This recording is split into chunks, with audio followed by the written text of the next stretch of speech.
सकते हैं। मेहरबानी। Thank you. ਵਾਹਿਗੁਰੂ ਜੀ ਕਾ ਖਾਲਸਾ ਵਾਹਿਗੁਰੂ ਜੀ ਕੀ ਫਤਿਹ ਜੀ। ਸਾਰੇ ਵੀਰਾਂ ਭੈਣਾਂ ਨੂੰ ਸਵਾਗਤ ਹੈ ਜੀ ਤੁਹਾਡਾ ਸਾਰਿਆਂ ਦਾ ਆਨਲਾਈਨ ਗੁਰਮਤਿ ਕਲਾਸ ਵਿੱਚ। ਸਾਰੇ ਭੈਣਾਂ ਵੀਰਾਂ ਨੂੰ ਜੀ ਆਇਆਂ ਆਖਿਆ ਜਾਂਦਾ ਹੈ। ਜਿਵੇਂ ਕਿ ਆਪ ਜੀ ਨੂੰ ਪਤਾ ਹੈ, ਅਸੀਂ ਸਾਰੇ ਹੀ ਵੀਰ ਭੈਣਾਂ ਮਿਲ ਕੇ ਜਪਜੀ ਸਾਹਿਬ ਜੀ ਦੀ ਪਾਵਨ ਬਾਣੀ ਸਮਝਣ ਦਾ ਯਤਨ ਕਰ ਰਹੇ ਹਾਂ ਔਰ ਜਪਜੀ ਸਾਹਿਬ ਜੀ ਦੀ ਲੜੀਵਾਰ ਵਿਚਾਰ ਅਸਾਂ ਸ਼ੁਰੂ ਕੀਤੀ ਹੋਈ ਹੈ। ਸਾਨੂੰ ਸਾਡੀ ਜ਼ਿੰਦਗੀ ਜੀਣ ਵਾਸਤੇ ਕੀ ਉਪਦੇਸ਼ ਗੁਰਦੇਵ ਪਾਤਸ਼ਾਹ ਦਿੰਦੇ ਹਨ, ਸੰਸਾਰ ਦੇ ਲੋਕਾਂ ਵਾਸਤੇ ਕੀ ਉਪਦੇਸ਼ ਹੈ, ਜਿਸ ਕਰਕੇ ਇੱਕ ਨਵੇਂ ਸਮਾਜ ਦੀ, ਨਵੇਂ ਸੰਸਾਰ ਦੀ ਸਿਰਜਣਾ ਕੀਤੀ ਜਾ ਸਕੇ। ਜਿਸ ਸਮਾਜ ਔਰ ਸੰਸਾਰ ਦੇ ਅੰਦਰ ਹਰ ਮਨੁੱਖ ਸਚਿਆਰ ਹੋਵੇ ਔਰ ਇਹ ਸੰਸਾਰ ਜਿਹੜਾ ਦੁੱਖਾਂ ਔਰ ਚਿੰਤਾਵਾਂ ਤੋਂ ਰਹਿਤ ਹੋ ਜਾਏ, ਇੱਥੇ ਹਰ ਇਨਸਾਨ ਰੱਬ ਵਰਗਾ ਹੋ ਕੇ ਜੀ ਸਕੇ, ਹਰ ਇੱਕ ਦੇ ਨਾਲ ਦੂਜੇ ਦਾ ਵਿਹਾਰ ਰੱਬ ਵਰਗਾ ਹੋਵੇ, ਐਸੀ ਸੰਭਾਵਨਾ ਸਾਡੇ ਇਸ ਜਗਤ ਸੰਸਾਰ ਦੇ ਅੰਦਰ ਹੈ, ਜੇਕਰ ਸਾਰੇ ਲੋਕ ਥੋੜਾ ਜਿਹਾ ਯਤਨ ਕਰਨ ਗੁਰਬਾਣੀ ਨੂੰ ਸਮਝ ਕੇ ਗੁਰਬਾਣੀ ਮੁਤਾਬਕ ਜ਼ਿੰਦਗੀ ਜੀਣ ਦਾ। ਸਾਡੇ ਜੀਵਨ ਵਾਸਤੇ ਗੁਰਦੇਵ ਨੇ ਇੱਕੋ ਇੱਕ ਉਪਦੇਸ਼ ਕੀਤਾ ਹੈ, ਇੱਕ ਗੋਲ ਦਿੱਤਾ ਹੈ ਹਰ ਇਨਸਾਨ ਲਈ। ਕਿਵ ਸਚਿਆਰਾ ਹੋਈ ਹੈ ਤੁਟੇ ਪਾਲ, ਅਸੀਂ ਸਚਿਆਰ ਕਿਵੇਂ ਹੋਈਏ। ਜੋ ਝੂਠ ਦੀਆਂ ਕੂੜ ਦੀਆਂ ਦੀਵਾਰਾਂ ਨੇ ਸਾਡੀ ਜ਼ਿੰਦਗੀ ਚੋਂ ਕਿਵੇਂ ਟੁੱਟ ਜਾਣ, ਦੂਰੀਆਂ ਕਿਵੇਂ ਘਟ ਜਾਣ, ਰੱਬ ਦੇ ਨਾਲ ਮਿਲਾਪ ਕਿਵੇਂ ਹੋਵੇ ਔਰ ਅਸੀਂ ਰੱਬ ਵਰਗੇ ਹੋ ਕੇ ਕਿਵੇਂ ਜੀ ਸਕੀਏ। ਇਹ ਇੱਕ ਹੀ ਸਵਾਲ ਹੈ ਮਨੁੱਖਤਾ ਦੇ ਸਾਹਮਣੇ ਔਰ ਉਹਦਾ ਇੱਕੋ ਹੀ ਉੱਤਰ ਹੈ, ਹੁਕਮ ਰਜ਼ਾਈ ਚੱਲਣਾ ਨਾਨਕ ਲਿਖਿਆ ਨਾਲ, ਰੱਬੀ ਰਜ਼ਾ ਦੇ ਅੰਦਰ ਤੁਰਨਾ। ਜਦੋਂ ਤੋਂ ਇਹ ਸੰਸਾਰ ਬਣਿਆ ਹੈ, ਹੋਂਦ ਵਿੱਚ ਆਇਆ ਹੈ, ਉਦੋਂ ਤੋਂ ਇਹ ਨਿਯਮ ਵੀ ਤੁਰਿਆ ਆ ਰਿਹਾ ਹੈ ਕਿ ਹਰ ਸ਼ੈ ਜਗਤ ਦੀ ਹੁਕਮ ਦੇ ਅੰਦਰ, ਸਿਸਟਮ ਦੇ ਅੰਦਰ, ਲਾ ਆਫ ਨੇਚਰ ਦੇ ਅੰਦਰ ਚੱਲ ਰਹੀ ਹੈ। ਅਸੀਂ ਵੀ ਰੱਬੀ ਰਜ਼ਾ ਨੂੰ ਸਮਝ ਕੇ ਉਸ ਮੁਤਾਬਕ ਜ਼ਿੰਦਗੀ ਜੀਵੀਏ ਤਾਂ ਅਸੀਂ ਵੀ ਸਚਿਆਰ ਹੋ ਸਕਦੇ ਹਾਂ। ਇਹ ਸੰਭਾਵਨਾ ਸਾਡੇ ਸਾਰਿਆਂ ਦੇ ਅੰਦਰ ਮੌਜੂਦ ਹੈ। ਕੱਲ ਅਸਾਂ ਵਿਚਾਰ ਕੀਤੀ ਸੀ, ਜਿਵੇਂ ਸਾਡਾ ਕੋਈ ਕੱਪੜਾ ਜਾਂ ਸਰੀਰ ਮਲ ਮੂਤਰ ਨਾਲ, ਘੱਟੇ ਮਿੱਟੀ ਨਾਲ ਖਰਾਬ ਹੋ ਜਾਂਦਾ ਹੈ ਤਾਂ ਅਸੀਂ ਆਪਣੇ ਹੱਥਾਂ ਪੈਰਾਂ ਨੂੰ ਪਾਣੀ ਨਾਲ ਧੋ ਕੇ, ਕੱਪੜਿਆਂ ਨੂੰ ਸਾਬਣ ਨਾਲ ਧੋ ਕੇ ਸਾਫ਼ ਕਰ ਲੈਂਦੇ ਹਾਂ। ਇਸੇ ਤਰ੍ਹਾਂ ਸਾਡੇ ਮਨ ਬੁੱਧੀ ਦੇ ਅੰਦਰ ਜੇ ਮੈਲ ਭਰੀ ਗਈ ਹੈ, ਸਾਡੀ ਸੋਚ ਮੈਲੀ ਹੋ ਗਈ ਹੈ, ਸਾਡੀ ਜ਼ਿੰਦਗੀ ਵਿੱਚ ਵਿਕਾਰ ਨੇ, ਪਾਪ ਨੇ, ਅਪਰਾਧ ਨੇ, ਤਾਂ ਉਹਨਾਂ ਨੂੰ ਪ੍ਰਭੂ ਦੇ ਸ਼ੁਭ ਗੁਣ ਗਾ ਕੇ, ਗੁਣਾਂ ਦੇ ਨਾਲ ਪ੍ਰੀਤ ਪਾ ਕੇ, ਰੱਬੀ ਰਜ਼ਾ ਅਨੁਸਾਰ ਜ਼ਿੰਦਗੀ ਜੀ ਕੇ ਆਪਣੀ ਮੱਤ ਨੂੰ ਸਾਫ਼ ਕੀਤਾ ਜਾ ਸਕਦਾ ਹੈ, ਸੋਚ ਨੂੰ ਪਵਿੱਤਰ ਕੀਤਾ ਜਾ ਸਕਦਾ ਹੈ। ਕੱਲ ਅਸਾਂ ਇਹ ਵਿਚਾਰ ਕੀਤੀ ਸੀ। ਆਓ ਅਸੀਂ 21ਵੀਂ ਪੌੜੀ ਦੇ ਨਾਲ ਜੁੜਨ ਦਾ ਯਤਨ ਕਰੀਏ। ਕੱਲ ਤੱਕ 20 ਪੌੜੀਆਂ ਦੀ ਵਿਚਾਰ ਹੋ ਚੁੱਕੀ ਹੈ, ਅੱਜ ਅਸੀਂ 21ਵੀਂ ਪੌੜੀ ਦੀ ਵਿਚਾਰ ਸਾਂਝੀ ਕਰਾਂਗੇ। ਦੁਨੀਆ ਦੇ ਅੰਦਰ ਹਰ ਇਨਸਾਨ ਮਾਣ, ਆਦਰ, ਸਤਿਕਾਰ ਪਾਣਾ ਚਾਹੁੰਦਾ ਹੈ। ਦੁਨੀਆ ਦੇ ਅੰਦਰ ਹਰ ਇਨਸਾਨ ਸੁਖੀ ਔਰ ਸ਼ਾਂਤ ਹੋਣਾ ਚਾਹੁੰਦਾ ਹੈ। ਮਾਣ ਆਦਰ ਪਾਉਣ ਵਾਸਤੇ, ਸੁਖ ਵਾਸਤੇ ਔਰ ਮੁਕਤੀ ਵਾਸਤੇ ਬੰਦਾ ਅਨੇਕਾਂ ਕਿਸਮ ਦੇ ਯਤਨ ਕਰਦਾ ਹੈ, ਪਰ ਅਸੀਂ ਦੇਖਦੇ ਹਾਂ ਕਿ ਉਹ ਯਤਨ ਕਰੀਬ ਫੇਲ ਹੋ ਜਾਂਦੇ ਨੇ ਔਰ ਆਮ ਜੋ ਮਨੁੱਖ ਹੈ, ਸਰੀਰਕ, ਮਾਨਸਿਕ, ਬੌਧਿਕ, ਆਤਮਿਕ ਤੌਰ ਤੇ ਯਾਨੀ ਪੂਰਨ ਤੌਰ ਤੇ ਆਮ ਜੋ ਮਨੁੱਖ ਹੈ ਸੁਖੀ ਨਹੀਂ ਰਹਿੰਦਾ। ਔਰ ਆਮ ਬੰਦੇ ਦੀ ਇਹ ਸ਼ਿਕਾਇਤ ਵੀ ਰਹਿੰਦੀ ਹੈ ਕਿ ਇਸ ਦੁਨੀਆ ਚੋਂ ਮਾਣ ਆਦਰ ਨਹੀਂ ਮਿਲਿਆ, ਜਾਂ ਕਿ ਮੈਨੂੰ ਸੱਚਾ ਸੁੱਚਾ ਪਿਆਰ ਇਸ ਦੁਨੀਆ ਚੋਂ ਨਹੀਂ ਮਿਲਿਆ। ਇਹ ਆਮ ਮਨੁੱਖ ਦੀ ਸ਼ਿਕਾਇਤ ਹੈ। ਤਾਂ ਗੁਰਦੇਵ ਪਾਤਸ਼ਾਹ ਇਸ ਪਾਵਨ ਪੌੜੀ ਰਾਹੀਂ ਸਾਨੂੰ ਸਮਝਾ ਰਹੇ ਹਨ ਸਚਿਆਰ ਹੋਣ ਦਾ ਸਾਧਨ, ਕਿਵੇਂ ਅਸੀਂ ਮਾਣ ਸਤਿਕਾਰ ਪਾ ਸਕਦੇ ਹਾਂ ਔਰ ਕਿਹੜੇ ਕਰਮਾਂ ਰਾਹੀਂ ਸਾਨੂੰ ਮਾਣ ਆਦਰ ਨਹੀਂ ਮਿਲਦਾ। ਗੁਰੂ ਜੀ ਕਹਿੰਦੇ ਹਨ, ਤੀਰਥ ਤਪ ਦਇਆ ਦਤ ਦਾਨ। ਤੀਰਥ ਤੇ ਕੋਈ ਜਾਏ, ਤਪ ਕਰੇ, ਜੀਵਾਂ ਦੇ ਉੱਤੇ ਦਇਆ ਕਰੇ, ਔਰ ਦਤ ਦਾਨ ਦਾ ਮਤਲਬ ਹੈ ਦਿੱਤਾ ਹੋਇਆ ਦਾਨ। ਇਹ ਕੰਮ ਚਾਰ ਕੁ ਕੰਮ ਆਮ ਲੋਕ ਕਰਦੇ ਨੇ। ਤੀਰਥਾਂ ਤੇ ਇਸ਼ਨਾਨ ਕਰਦੇ ਹਨ। ਇਹਦੇ ਬਾਰੇ ਅਸੀਂ ਬੜੇ ਵਿਸਥਾਰ ਦੇ ਨਾਲ ਪਹਿਲੀ ਪੌੜੀ ਦੇ ਵਿੱਚ ਹੀ ਵਿਚਾਰ ਆਏ ਹਾਂ। ਸੋਚੈ ਸੋਚ ਨਾ ਹੋਵਈ ਤੇ ਸੋਚੀ ਲੱਖ ਵਾਰ। ਕੱਲਾ ਤੀਰਥਾਂ ਤੇ ਨਹਾਉਣ ਦੇ ਨਾਲ ਕਦੇ ਵੀ ਬੰਦਾ ਸਚਿਆਰ ਨਹੀਂ ਹੁੰਦਾ, ਔਰ ਜਦੋਂ ਤੱਕ ਮਨੁੱਖ ਸਚਿਆਰ ਨਹੀਂ ਹੈ ਉਦੋਂ ਤੱਕ ਉਹਨੂੰ ਸੱਚਾ ਮਾਣ ਆਦਰ ਸਤਿਕਾਰ ਨਹੀਂ ਮਿਲਦਾ। ਦੂਜਾ ਹੈ ਤਪ ਕਰਨਾ। ਇਹਦੇ ਬਾਰੇ ਅਸੀਂ ਵਿਚਾਰ ਕਰ ਚੁੱਕੇ ਹਾਂ ਕਿ ਸਰੀਰ ਨੂੰ ਕਸ਼ਟ ਦੇਣਾ। ਜਿਵੇਂ ਬਹੁਤ ਸਾਰੇ ਬਾਬੇ ਅੱਗ ਦੀਆਂ ਧੂਣੀਆਂ ਤਾ ਕੇ ਬੈਠੇ ਹਨ, ਕੋਈ ਜਲ ਧਾਰਾ ਕਰ ਰਿਹਾ ਹੈ, ਸਿਰ ਠੰਡਾ ਪਾਣੀ ਪਾ ਰਿਹਾ ਹੈ ਸਿਆਲ ਵਿੱਚ, ਕੋਈ ਉਲਟਾ ਲਟਕਿਆ ਹੈ, ਜਾਂ ਆਪਣੇ ਆਪਣੇ ਢੰਗ ਦੇ ਨਾਲ ਕੋਈ ਸਮਾਧੀਆਂ ਵਗੈਰਾ ਲਗਾ ਕੇ ਤਪ ਕਰ ਰਿਹਾ ਹੈ। ਤਾਂ ਇਸ ਤਪ ਦੇ ਨਾਲ ਵੀ ਬੰਦਾ ਸਚਿਆਰ ਨਹੀਂ ਹੁੰਦਾ, ਕਿਉਂਕਿ ਮਨ ਦੀ ਜਿਹੜੀ ਮੈਲ ਹੈ ਉਹ ਤਨ ਦੇ ਨਾਲ ਨਹੀਂ ਜਾਂਦੀ। ਜੇ ਕਸ਼ਟ ਸਹਾਰਨ ਦੇ ਨਾਲ, ਸਰੀਰ ਨੂੰ ਕਸ਼ਟ ਦੇਣ ਨਾਲ ਬੰਦਾ ਸਚਿਆਰ ਹੋ ਸਕਦਾ ਹੋਵੇ, ਤਾਂ ਕਿਤਨੇ ਲੋਕ ਨੇ ਜੋ ਅੱਗ ਆਦਿਕ ਲੱਗਣ ਦੇ ਨਾਲ ਸੜ ਜਾਂਦੇ ਨੇ, ਕਈਆਂ ਉੱਤੇ ਤੇਜ਼ਾਬ ਪਾ ਦਿੱਤਾ ਜਾਂਦਾ ਹੈ, ਕਈ ਲੋਕ ਐਕਸੀਡੈਂਟ ਵਿੱਚ ਕਿੰਨੇ ਜ਼ਖਮੀ ਹੋ ਜਾਂਦੇ ਨੇ। ਤਾਂ ਇਹਨਾਂ ਕਸ਼ਟਾਂ ਦੇ ਨਾਲ ਕਦੇ ਸਚਿਆਰ ਹੋਣ ਦਾ ਸੰਬੰਧ ਨਹੀਂ ਹੈ। ਯਾਨੀ ਤਪ ਆਦਿ ਕਰਨ ਦੇ ਨਾਲ ਬੰਦਾ ਸਚਿਆਰ ਨਹੀਂ ਹੁੰਦਾ। ਸਰੀਰਕ ਕਸ਼ਟਾਂ ਦੇ ਨਾਲ ਕੀ ਹੋਏਗਾ? ਕੁਛ ਵੀ ਨਹੀਂ। ਲੋੜ ਤਾਂ ਸੋਚ ਨੂੰ ਬਦਲਣ ਦੀ ਹੈ। ਤੀਜਾ ਹੈ ਦਾਨ ਦੇਣਾ, ਦਇਆ ਕਰਨੀ। ਲੋਕ ਦਇਆ ਕਰਦੇ ਨੇ ਜੀਵਾਂ ਦੇ ਉੱਤੇ, ਤਾਂ ਇਹਦਾ ਮਤਲਬ ਇਹ ਨਹੀਂ ਹੈ ਕਿ ਦਇਆ ਨਾ ਕੀਤੀ ਜਾਏ ਜਾਂ ਦਾਨ ਨਾ ਦਿੱਤਾ ਜਾਏ। ਗੱਲ ਇੱਥੇ ਸਿਰਫ ਇੰਨੀ ਨਹੀਂ ਹੈ। ਗੱਲ ਇਹ ਹੈ ਕਿ ਇੱਕ ਜੀਵ ਦੇ ਉੱਤੇ ਤੇ ਦਇਆ ਕਰ ਦਿੱਤੀ। ਕਈ ਲੋਕ ਦੇਖਿਆ ਹੈ ਉਹ ਕੀੜੀਆਂ ਵਾਸਤੇ ਆਟਾ ਪਾ ਹੁੰਦੇ ਨੇ ਖੁੱਡਾਂ ਤੇ, ਕਈ ਲੋਕਾਂ ਨੂੰ ਦੇਖਿਆ ਹੈ ਕਬੂਤਰਾਂ ਨੂੰ ਦਾਣੇ ਪਾਉਂਦੇ ਨੇ। ਹਾਲਾਂਕਿ ਇਹਨਾਂ ਦੇਸ਼ਾਂ ਵਿੱਚ ਤੇ ਸਰਕਾਰ ਰੋਕਦੀ ਹੈ ਕਿ ਨਾ ਦਾਣੇ ਵਗੈਰਾ ਪਾਓ, ਇੱਕ ਵੱਖਰਾ ਟੌਪਿਕ ਹੈ। ਕਈ ਲੋਕ ਨੇ ਗਾਵਾਂ ਨੂੰ ਪੀੜਾ ਖਵਾ ਦਿੱਤਾ, ਕੁਛ ਕਰ ਦਿੱਤਾ, ਜੀਵਾਂ ਦੇ ਉੱਤੇ ਦਇਆ ਕਰਦੇ ਨੇ। ਪਰ ਐਸੇ ਦਇਆ ਕਰਨ ਵਾਲੇ ਲੋਕਾਂ ਦੀ ਜਿਹੜੀ ਆਪਣੀ ਕਮਾਈ ਹੁੰਦੀ ਹੈ ਉਹ 2 ਨੰਬਰ ਦੀ ਹੁੰਦੀ ਹੈ।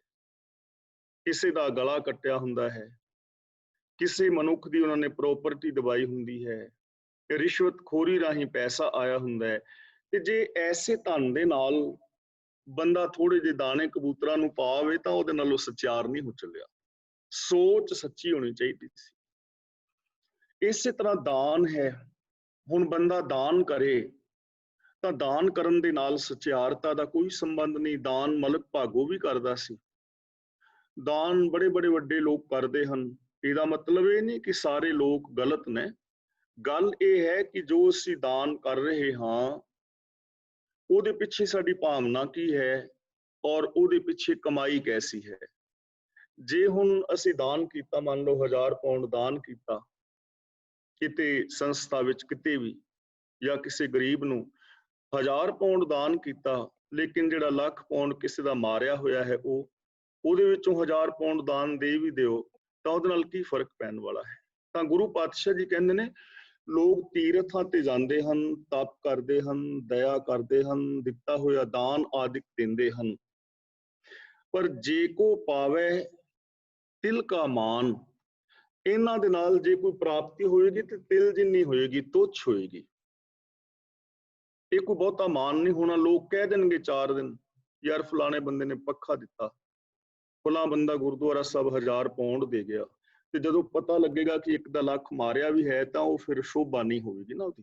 ਇਸੇ ਤਰ੍ਹਾਂ ਤੀਰਥਾਂ ਤੇ ਕੋਈ ਜਾਂਦਾ ਹੈ ਤਾਂ ਕੋਈ ਕਹਿ ਦੇਗਾ 4 ਦਿਨ ਵਾਸਤੇ ਵੀ ਤੀਰਥਾਂ ਤੇ ਬੜਾ ਜਾਂਦਾ ਬੰਦਾ, ਲੇਕਿਨ ਪਲ 2 ਪਲ ਵਾਸਤੇ। ਇਹ ਸੱਚਾ ਮਾਨ ਨਹੀਂ ਹੈ। ਸੱਚਾ ਮਾਨ ਤਾਂ ਮਿਲੇਗਾ ਜੇ ਅਸੀਂ ਅੰਦਰੋਂ ਸੱਚੇ ਸੁੱਚੇ ਹੋਵਾਂਗੇ। ਇਹਦੇ ਨਾਲ ਰੱਬੀ ਦਰ ਤੇ ਪ੍ਰਵਾਨ ਬੰਦਾ ਨਹੀਂ ਹੁੰਦਾ। ਇਹਨਾਂ ਕਰਮਾਂ ਦੇ ਨਾਲ ਬੰਦਾ ਸਚਿਆਰ ਨਹੀਂ ਹੁੰਦਾ। ਤਾਂ ਗੁਰੂ ਪਾਤਸ਼ਾਹ ਜੀ ਅਗਲਾ ਬਚਨ ਕਰਦੇ ਹਨ ਕਿ ਹੁਣ ਫਿਰ ਸਾਨੂੰ ਕੀ ਕਰਨਾ ਚਾਹੀਦਾ ਹੈ। ਗੁਰੂ ਜੀ ਕਹਿੰਦੇ ਹਨ ਕਿ ਤੀਰਥ ਤਪ ਆਦਿਕ ਜਿਤਨੇ ਵੀ ਮਿੱਥੇ ਹੋਏ ਧਾਰਮਿਕ ਕਰਮ ਨੇ, ਇਹਨਾਂ ਦੇ ਨਾਲ ਮਨੁੱਖ ਸਚਿਆਰ ਨਹੀਂ ਹੁੰਦਾ। ਇਸ ਲਈ ਕਰਨਾ ਕੀ ਚਾਹੀਦਾ ਹੈ? ਸੁਣਿਆ ਮੰਨਿਆ ਮਨ ਕੀਤਾ ਭਾਉ। ਇੱਥੇ ਮਨ ਦੇ ਨੰਨੇ ਨਾਲ ਹੈ ਸਿਹਾਰੀ, ਮਨ ਵਿੱਚ, ਮਨ ਰਾਹੀਂ। ਭਾਉ ਦਾ ਮਤਲਬ ਪਿਆਰ। ਗੁਰੂ ਦੀ ਸਿੱਖਿਆ ਨੂੰ ਸੁਣਿਆ ਜਾਏ, ਗੁਰੂ ਦੀ ਸਿੱਖਿਆ ਨੂੰ ਮੰਨਿਆ ਜਾਏ, ਯਾਨੀ ਇੰਪਲੀਮੈਂਟ ਕੀਤਾ ਜਾਏ, ਇਹਨਾਂ ਗੁਣਾਂ ਨੂੰ ਆਪਣੀ ਪ੍ਰੈਕਟੀਕਲੀ ਲਾਈਫ ਬਣਾਈ ਜਾਏ। ਮਨ ਦੇ ਅੰਦਰ ਇਹਨਾਂ ਚੀਜ਼ਾਂ ਵਾਸਤੇ ਪਿਆਰ ਹੋਵੇ, ਯਾਨੀ ਸੱਚ ਸੁਣਿਆ ਜਾਏ, ਸੱਚ ਦਾ ਮਨਨ ਕੀਤਾ ਜਾਏ, ਔਰ ਸੱਚ ਦੇ ਨਾਲ ਮਨ ਦੇ ਅੰਦਰ ਪ੍ਰੀਤ ਵੀ ਹੋਵੇ, ਮੈਂਟੈਲਿਟੀ ਵੀ ਸੱਚੀ ਹੋਵੇ। ਜੋ ਰੱਬੀ ਗੁਣ ਨੇ, ਹੁਣ ਜਿਵੇਂ ਅਸੀਂ ਸਾਰੇ ਵੀਰ ਭੈਣਾਂ ਬੋਲਦੇ ਆ ਨਾ ਕਿ ਰੱਬ ਇੱਕ ਹੈ ਤੇ ਰੱਬ ਸਾਰਿਆਂ ਦੇ ਅੰਦਰ ਸਮਾਇਆ ਹੋਇਆ ਹੈ, ਸਾਰੇ ਹੀ ਧਾਰਮਿਕ ਲੋਕ ਇਹ ਗੱਲ ਕਹਿੰਦੇ ਨੇ। ਔਰ ਅਸੀਂ ਇਹ ਗੱਲ ਸੁਣਦੇ ਵੀ ਹਾਂ, ਕਹਿ ਸੁਣ ਜ਼ਰੂਰ ਰਹੇ ਹਾਂ, ਲੇਕਿਨ ਇਸ ਗੱਲ ਨੂੰ ਮੰਨਿਆ ਕਿੰਨਾ ਨੇ ਹੈ ਔਰ ਇਸ ਗੱਲ ਦੇ ਨਾਲ ਅੰਦਰੋਂ ਪ੍ਰੀਤ ਕਿੰਨੇ ਲੋਕਾਂ ਦੀ ਬਣੀ ਹੈ, ਇਹ ਤਾਂ ਹਰ ਬੰਦਾ ਆਪ ਹੀ ਜਾਣਦਾ ਹੈ ਨਾ। ਕਿ ਕੀ ਇਹ ਗੱਲ ਕਹਿਣ ਔਰ ਸੁਣਨ ਵਾਲੇ ਹਰ ਇਨਸਾਨ ਦੇ ਨਾਲ ਰੱਬ ਵਰਗਾ ਪਿਆਰ ਔਰ ਵਿਹਾਰ ਕਰਦੇ ਨੇ? ਜੇ ਤਾਂ ਕਰਦੇ ਨੇ, ਜੇ ਤਾਂ ਮੇਰੀ ਜ਼ਿੰਦਗੀ ਐਸੀ ਹੈ, ਫਿਰ ਤਾਂ ਮੇਰਾ ਜੀਵਨ ਮੁਬਾਰਕ ਹੈ ਭਾਈ, ਫਿਰ ਤਾਂ ਸ਼ਾਬਾਸ਼ ਹੈ ਐਸੀ ਜ਼ਿੰਦਗੀ ਦੀ। ਤੇ ਜੇ ਕੇਵਲ ਗੱਲਾਂ ਨੇ, ਕਹਿ ਰਿਹਾ ਹਾਂ, ਸੁਣ ਰਿਹਾ ਹਾਂ, ਪਰ ਮਨ ਵਿੱਚ ਪ੍ਰੀਤ ਨਹੀਂ ਹੈ, ਮਨ ਨਹੀਂ ਪ੍ਰੀਤ ਮੁਖੋਂ ਗੰਢ ਲਾਵਤ, ਮਨ ਦੇ ਅੰਦਰ ਪ੍ਰੀਤ ਨਹੀਂ ਲੇਕਿਨ ਮੁਖੋਂ ਗੰਢ ਪ੍ਰੀਤ ਦੀ ਪਾਈ ਹੋਈ ਹੈ, ਤੇ ਉਹ ਪ੍ਰੀਤਾਂ ਟੁੱਟ ਜਾਂਦੀਆਂ। ਸੁਣਿਆ ਮੰਨਿਆ ਮਨ ਕੀਤਾ ਭਾਉ, ਜਿਨ੍ਹਾਂ ਨੇ ਮਨ ਦੇ ਅੰਦਰ ਪ੍ਰਭੂ ਦੇ ਗੁਣਾਂ ਦੇ ਨਾਲ ਪ੍ਰੀਤ ਵੀ ਪਾਈ ਹੈ, ਮਨ ਬਚਨ ਔਰ ਕਰਮ ਕਰਕੇ ਜੋ ਰੱਬੀ ਗੁਣਾਂ ਦੇ ਧਾਰਨੀ ਹੋਏ ਨੇ, ਫਿਰ ਕੀ ਹੋਏਗਾ? ਅੰਤਰਗਤ ਤੀਰਥ ਮਲ ਨਾਓ, ਫਿਰ ਤੁਹਾਡੇ ਅੰਦਰ ਹੀ ਤੀਰਥ ਹੈ, ਉਹਦੇ ਤੇ ਮਲ ਮਲ ਕੇ ਨਾਓ, ਫਿਰ ਤੀਰਥਾਂ ਤੇ ਜਾਣ ਦੀ ਲੋੜ ਨਹੀਂ, ਫਿਰ ਤਪ ਕਰਨ ਦੀ ਲੋੜ ਨਹੀਂ, ਫਿਰ ਦਇਆ ਦਾਨ ਵਾਲੇ ਜਿਹੜੇ ਕਰਮ ਨੇ ਉਹ ਕਰਨ ਦੀ ਜ਼ਰੂਰਤ ਨਹੀਂ, ਫਿਰ ਹਰ ਕਰਮ ਹੀ ਪੁੰਨ ਹੋਏਗਾ। ਦੇਖੋ, ਅਸੀਂ ਕਈ ਵਾਰ ਸ਼ੰਕਾ ਕਰ ਦਿੰਦੇ ਹਾਂ ਕਿ ਇਹਦਾ ਮਤਲਬ ਜੀ ਦਇਆ ਨਾ ਕੀਤੀ ਜਾਏ ਜਾਂ ਪੁੰਨ ਨਾ ਕੀਤਾ ਜਾਏ। ਗੱਲ ਇਹ ਨਹੀਂ ਹੈ, ਗੱਲ ਅੰਡਰਸਟੈਂਡ ਕਰਨ ਦੀ ਹੈ, ਗੱਲ ਸਮਝਣ ਦੀ ਹੈ। ਗੁਰੂ ਜੀ ਨੇ ਸਾਨੂੰ ਇੱਕ ਬਹੁਤ ਚੰਗਾ ਰਾਸਤਾ ਦਿੱਤਾ ਹੈ। ਉਹ ਕਹਿੰਦੇ ਨੇ ਵੀ ਜੇ ਤੂੰ ਪੁੰਨ ਕਰਨਾ ਚਾਹੁੰਦਾ ਹੈ ਨਾ, ਤਾਂ ਸਿੱਖਾ ਮੈਂ ਤੈਨੂੰ ਦੱਸਦਾ, ਇੱਕ ਐਸਾ ਪੁੰਨ ਕਰ ਜਿਹੜਾ ਸਭ ਤੋਂ ਵੱਡਾ ਪੁੰਨ ਹੈ। ਜੇ ਤੂੰ ਉਹ ਪੁੰਨ ਕਮਾ ਲਵੇਂ, ਤੈਨੂੰ ਹੋਰ ਪੁੰਨ ਕਰਨ ਦੀ ਲੋੜ ਨਹੀਂ ਰਹੇਗੀ, ਤੇਰਾ ਹਰ ਕੰਮ ਹੀ ਪੁੰਨ ਹੋ ਜਾਏਗਾ। ਤੇ ਉਹ ਕਿਹੜਾ ਪੁੰਨ ਹੈ? ਅਸੀਂ ਰੋਜ਼ ਸੋਹਿਲਾ ਸਾਹਿਬ ਦੀ ਬਾਣੀ ਪੜ੍ਹਦੇ ਹਾਂ ਨਾ, ਕਰ ਸਾਧੂ ਅੰਜਲੀ ਪੁੰਨ ਵੱਡਾ ਹੈ। ਇਹਨੂੰ ਪੁੰਨ ਨਹੀਂ ਪੜ੍ਹਨਾ, ਪੁੰਨ। ਸਾਧੂ ਦਾ ਮਤਲਬ ਗੁਰੂ, ਅੰਜਲੀ ਦਾ ਮਤਲਬ ਨਮਸਕਾਰ। ਗੁਰੂ ਅੱਗੇ ਨਮਸਕਾਰ ਕਰ, ਗੁਰੂ ਅੱਗੇ ਸਰੈਂਡਰ ਹੋ ਜਾ, ਗੁਰੂ ਅੱਗੇ ਆਤਮ ਸਮਰਪਣ ਕਰ ਦੇ। ਇਹ ਦੁਨੀਆ ਦਾ ਸਭ ਤੋਂ ਵੱਡਾ ਪੁੰਨ ਹੈ, ਇਸ ਤੋਂ ਵੱਡਾ ਪੁੰਨ ਕੋਈ ਨਹੀਂ। ਜੇ ਬੰਦਾ ਆਪਣੀ ਮੱਤ ਛੱਡ ਕੇ ਗੁਰੂ ਦੀ ਮੱਤ ਦਾ ਧਾਰਨੀ ਹੋ ਜਾਏ ਤਾਂ ਇਸ ਤੋਂ ਵੱਡਾ ਪੁੰਨ ਕੋਈ ਨਹੀਂ। ਗੁਰੂ ਜੀ ਕਹਿੰਦੇ ਨੇ ਜੇ ਪੁੰਨ ਕਰਨਾ ਤੇ ਇਹ ਪੁੰਨ ਕਰ, ਗੁਰੂ ਵਾਲਾ ਬਣ ਜਾ, ਗੁਰਬਾਣੀ ਮੁਤਾਬਕ ਆਪਣੀ ਸੋਚ ਨੂੰ ਬਣਾ। ਨਾਲ ਕਹਿੰਦੇ ਨੇ ਕਰ ਡੰਡੌਤ ਪੁੰਨ ਵੱਡਾ ਹੈ, ਡੰਡੇ ਦੀ ਤਰ੍ਹਾਂ ਸਿੱਧਾ ਹੋ ਕੇ ਡੰਡੌਤ ਕਰ। ਇਹ ਦੁਨੀਆ ਦਾ ਸਭ ਤੋਂ ਵੱਡਾ ਪੁੰਨ ਹੈ, ਇਹ ਚੀਜ਼ ਸਮਝ ਲੈਣਾ। ਮੱਥਾ ਤਾਂ ਅਸੀਂ ਸਾਰੇ ਟੇਕਦੇ ਹਾਂ ਨਾ। ਗੁਰੂ ਜੀ ਕਹਿੰਦੇ ਨੇ ਡੰਡੇ ਵਰਗਾ ਸਿੱਧਾ ਬਣ, ਜਲੇਬੀ ਵਰਗਾ ਨਹੀਂ। ਹੁਣ ਦੇਖੋ, ਜਲੇਬੀ ਦਾ ਨਾਮ ਲੈਂਦਿਆਂ ਮੂੰਹ 'ਚ ਪਾਣੀ ਆ ਜਾਂਦਾ ਹੈ। ਖੁਰਾਕ ਹੈ ਨਾ ਪੰਜਾਬੀਆਂ ਦੀ ਜਲੇਬੀ। ਜਲੇਬੀ ਦਾ ਰੰਗ ਬੜਾ ਸੋਹਣਾ ਹੈ, ਡਿਜ਼ਾਈਨ ਬੜਾ ਵਧੀਆ ਹੈ, ਜਲੇਬੀ ਮਿੱਠੀ ਬੜੀ ਹੈ, ਸਵਾਦ ਬੜੀ ਹੈ, ਪਰ ਵਿੰਗ ਬੜੇ ਨੇ, ਗੋਲ ਵਲ ਬੜੇ ਨੇ। ਗੁਰੂ ਜੀ ਕਹਿੰਦੇ ਨੇ ਤੂੰ ਜਲੇਬੀ ਵਰਗਾ ਬਾਹਰੋਂ ਬਣਿਆ ਹੋਏ, ਕੱਪੜੇ ਬੜੇ ਸੋਹਣੇ ਪਾਏ ਹੋਣ, ਡਿਜ਼ਾਈਨ ਤੇਰਾ ਬੜਾ ਵਧੀਆ ਹੋਵੇ, ਕੱਪੜਿਆਂ ਦਾ ਫੈਸ਼ਨ ਚੰਗਾ ਹੋਵੇ, ਬੋਲੀ ਤੇਰੀ ਬੜੀ ਮਿੱਠੀ ਹੋਵੇ, ਲੇਕਿਨ ਅੰਦਰ ਤੇਰੇ ਵੱਲ ਵਿੰਗ ਹੋਣ, ਇਮੋਸ਼ਨਲ ਬਲੈਕਮੇਲਰ ਹੋਵੇ, ਤੇਰੇ ਅੰਦਰ ਈਰਖਾ ਹੋਵੇ, ਦਵੈਸ਼ ਹੋਵੇ, ਲੋਕਾਂ ਦੀਆਂ ਜੜ੍ਹਾਂ ਥੱਲਿਓਂ ਵੱਢਦਾ ਹੋਵੇ, ਤਾਂ ਜਲੇਬੀ ਵਰਗਾ ਨਾ ਬਣ, ਡੰਡੇ ਵਰਗਾ ਬਣ ਸਿੱਧਾ, ਕੋਈ ਵੱਲ ਵਿੰਗ ਨਾ ਹੋਵੇ। ਇਹ ਦੁਨੀਆ ਦਾ ਸਭ ਤੋਂ ਵੱਡਾ ਪੁੰਨ ਹੈ। ਜੇ ਬੰਦਾ ਕੋਈ ਕਮਾ ਲਵੇ ਪੁੰਨ, ਤਾਂ ਇਹ ਦੁਨੀਆ ਦਾ ਸਭ ਤੋਂ ਵੱਡਾ ਪੁੰਨ ਹੈ। ਅੰਦਰੋਂ ਬਾਹਰੋਂ ਬੰਦਾ ਇੱਕ ਹੋ ਜਾਏ।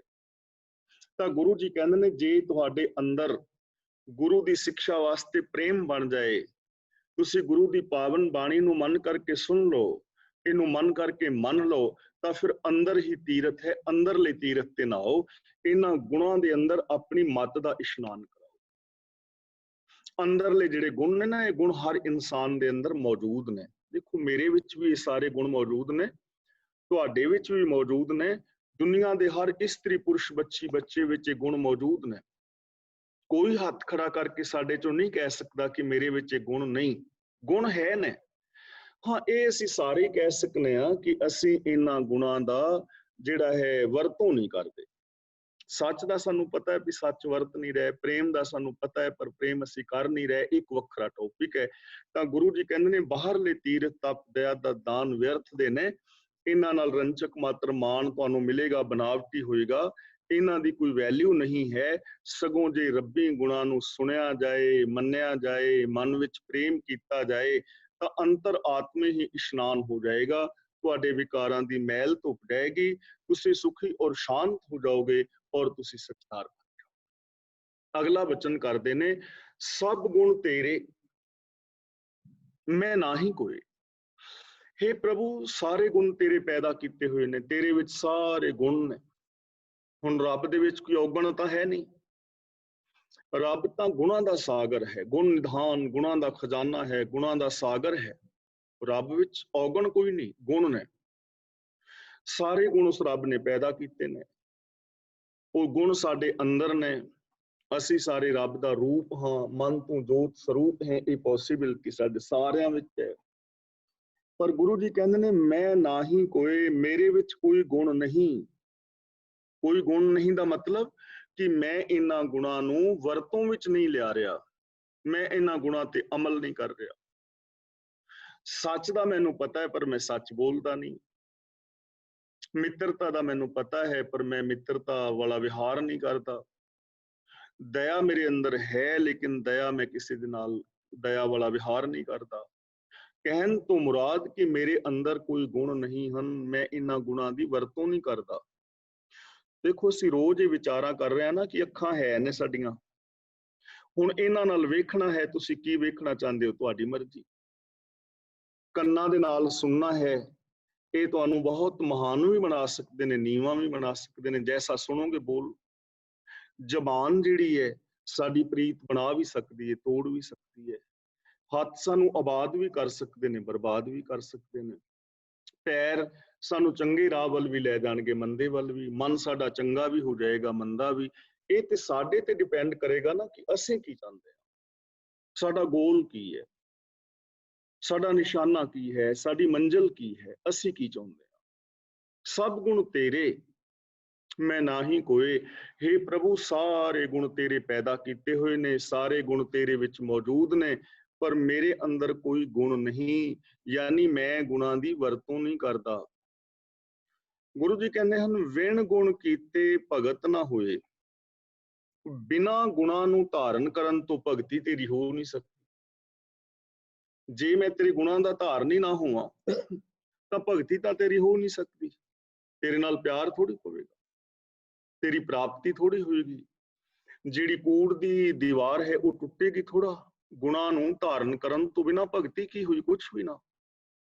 ਜੇ ਮੈਂ ਤੀਰਥਾਂ ਤੇ ਨਹਾਈ ਜਾਵਾਂ ਲੇਕਿਨ ਮੇਰੇ ਅੰਦਰ ਰੱਬੀ ਗੁਣ ਨਾ ਹੋਣ, ਮਨ ਬਚਨ ਕਰਮ ਕਰਕੇ ਮੈਂ ਗੁਣਾਂ ਦਾ ਧਾਰਨੀ ਨਹੀਂ, ਤਾਂ ਨਹਾਈ ਜਾਓ ਤੀਰਥਾਂ ਤੇ। ਕੀ ਡੱਡੂ ਬੱਚਿਆਂ ਆਉਂਦੇ ਨੇ ਤੀਰਥਾਂ ਦੇ ਵਿੱਚ ਹੀ ਨੇ। ਜਲ ਕੇ ਮੱਜਨ ਜੇ ਗਤ ਹੋਵੇ, ਨਿਤ ਨਿਤ ਮੇਂਢਕ ਨਾਵੇਂ, ਜੈਸੇ ਮੇਂਢਕ ਤੈਸੇ ਉਹ ਨਰ ਫਿਰ ਜੂਨੀ। ਤਪ ਕਰੀ ਜਾਓ ਬੈਠੇ, ਧੂਣੀਆਂ ਬਾਲੀ ਰੱਖੋ, ਸਿਰ ਵਿੱਚ ਠੰਡਾ ਪਾਣੀ ਪਾਈ ਜਾਓ। ਕਿਸੇ ਤੀਰਥ ਦੇ ਵਿੱਚ ਹੀ ਖਲੋ ਕੇ ਤੁਸੀਂ ਤਪੱਸਿਆ ਕਰੀ ਜਾਓ। ਉਹਦੇ ਨਾਲ ਕੀ ਹੋਏਗਾ, ਜੇ ਗੁਣ ਹੀ ਨਹੀਂ ਹਨ। ਸੁਚਮਤਾ ਰੱਖੀ ਜਾਓ ਬਾਹਰਲੀ, ਜੇ ਗੁਣ ਹੀ ਨਹੀਂ ਹਨ। ਦਾਨ ਦੇਈ ਜਾਓ 2 ਨੰਬਰ ਦੇ ਧੰਦੇ ਕਰਕੇ, ਜੇ ਅੰਦਰ ਸ਼ਾਂਤੀ ਨਹੀਂ ਹੈ, ਸੰਤੋਖ ਨਹੀਂ ਹੈ, ਸੱਚਾਈ ਨਹੀਂ ਹੈ, ਤਾਂ ਇਹਨਾਂ ਚੀਜ਼ਾਂ ਦਾ ਕੋਈ ਲਾਭ ਨਹੀਂ। ਯਾਨੀ ਰੱਬ ਦੀ ਭਗਤੀ ਕੀ ਹੈ, ਸਭ ਗੁਣ ਤੇਰੇ ਮੈਂ ਨਾਹੀ ਕੋਏ, ਵਿਣ ਗੁਣ ਕੀਤੇ ਭਗਤ ਨਾ ਹੋਏ। ਇੱਥੇ ਭਗਤ ਦੇ ਤੱਤੇ ਨਾਲ ਹੈ ਸਿਹਾਰੀ, ਇਹ ਫੀਮੇਲ ਜੈਂਡਰ ਹੈ। ਇਹਦਾ ਮੀਨਿੰਗ ਹੋਏਗਾ ਭਗਤੀ। ਜੇ ਭਗਤ ਦਾ ਤੱਤਾ ਮੁਕਤਾ ਹੁੰਦਾ ਫਿਰ ਇਹਦਾ ਅਰਥ ਹੋਣਾ ਸੀ ਬਹੁਤੇ ਭਗਤ, ਪਲੂਰਲ ਸ਼ਬਦ। ਜੇ ਭਗਤ ਦੇ ਤੱਤੇ ਥੱਲੇ ਔਂਕੜ ਹੁੰਦਾ ਇਹਦਾ ਅਰਥ ਹੋਣਾ ਸੀ ਇੱਕ ਭਗਤ, ਸਿੰਗੂਲਰ ਸ਼ਬਦ। ਇੱਥੇ ਹੈ ਭਗਤ ਦੇ ਤੱਤੇ ਨਾਲ ਸਿਹਾਰੀ, ਇਹਦਾ ਮਤਲਬ ਫੀਮੇਲ ਜੈਂਡਰ ਹੈ ਭਗਤੀ। ਤਾਂ ਭਗਤੀ ਹੁਣ ਕੀ ਹੋ ਗਿਆ, ਗੁਣਾਂ ਦੇ ਧਾਰਨੀ ਹੋਣਾ। ਵਿਣ ਗੁਣ ਕੀਤੇ ਭਗਤ ਨਾ ਹੋਏ। ਤਾਂ ਜੇ ਮੈਂ ਹੁਣ ਤੁਹਾਡੇ ਤੋਂ ਸਵਾਲ ਪੁੱਛਾਂ ਤਾਂ ਅਨਮਿਊਟ ਹੋਣ ਤੋਂ ਬਿਨਾਂ ਇਸੇ ਤਰ੍ਹਾਂ ਹੀ ਆਪ ਹੀ ਬੋਲੋਗੇ ਤੇ ਮੈਨੂੰ ਸਮਝ ਲੱਗ ਜਾਏਗੀ ਕਿ ਤੁਸੀਂ ਬੋਲ ਰਹੇ ਹੋ। ਤਾਂ ਭਗਤੀ ਕੀ ਹੋਇਆ, ਗੁਣਾਂ ਦੇ ਧਾਰਨੀ ਹੋਣਾ। ਕੀ ਹੋਇਆ ਜੀ ਭਗਤੀ, ਗੁਣਾਂ ਦੇ ਧਾਰਨੀ ਹੋਣਾ। ਹੁਣ ਦੇਖੋ, ਰੱਬ ਦੀ ਭਗਤੀ ਵਾਸਤੇ ਇੱਥੇ ਕੋਈ ਸਮਾਧੀ ਦੀ ਗੱਲ ਨਹੀਂ ਕੀਤੀ ਜਾ ਰਹੀ, ਕੋਈ ਇੱਥੇ ਮਾਲਾ ਫੇਰਨ ਦੀ ਗੱਲ ਨਹੀਂ, ਕੋਈ ਜੰਗਲਾਂ ਵਿੱਚ ਜਾਣ ਦੀ ਗੱਲ ਨਹੀਂ, ਕੋਈ ਧੂਣੀਆਂ ਤਾਣ ਦੀ ਗੱਲ ਨਹੀਂ, ਕੇਵਲ ਗੁਣਾਂ ਦੇ ਧਾਰਨੀ ਹੋਣਾ। ਤੇ ਗੁਣਾਂ ਦਾ ਧਾਰਨੀ ਕੋਈ ਵੀ ਹੋ ਸਕਦਾ ਹੈ। ਸੱਚ ਬੋਲਣ ਵਾਸਤੇ ਕੋਈ ਮੇਰੇ ਵਰਗਾ ਕਮੀਜ਼ ਪਜਾਮਾ ਪਾਉਣ ਦੀ ਥੋੜਾ ਲੋੜ ਹੈ ਵੀ ਜੇ ਇਹ ਕਮੀਜ਼ ਪਜਾਮਾ ਪਾਵਾਂਗੇ ਤਾਂ ਹੀ ਸੱਚ ਬੋਲਿਆ ਜਾਏਗਾ। ਉੱਤੇ ਪੈਂਟ ਸ਼ਰਟ ਨਾਲ ਵੀ ਬੋਲਿਆ ਜਾਣਾ, ਚਾਦਰ ਬੰਨੀ ਹੈ ਤਾਂ ਵੀ ਬੋਲਿਆ ਜਾਣਾ। ਜੇ ਕਿਸੇ ਭੈਣ ਨੇ ਸੂਟ ਸਲਵਾਰ ਪਾਇਆ ਹੈ ਤਾਂ ਵੀ ਬੋਲਿਆ ਜਾਣਾ, ਪੈਂਟ ਸ਼ਰਟ ਪਾਈਏ ਤਾਂ ਵੀ ਬੋਲਿਆ ਜਾਣਾ। ਜੇ ਕੋਈ ਭੈਣ ਹਾਊਸ ਵਾਈਫ ਹੈ ਤਾਂ ਵੀ ਉਹ ਸੱਚ ਬੋਲ ਸਕਦੀ ਹੈ, ਜੇ ਕੋਈ ਜੌਬ ਕਰਦੀ ਤਾਂ ਵੀ। ਇਸੇ ਤਰ੍ਹਾਂ ਵੀਰ ਜੇ ਕੋਈ ਖੇਤੀ ਕਰਦਾ ਹੈ ਤਾਂ ਵੀ ਸੱਚ ਬੋਲ ਸਕਦਾ, ਦੁਕਾਨ ਤੇ ਹੈ ਤਾਂ ਵੀ ਸੱਚ ਬੋਲ ਸਕਦਾ।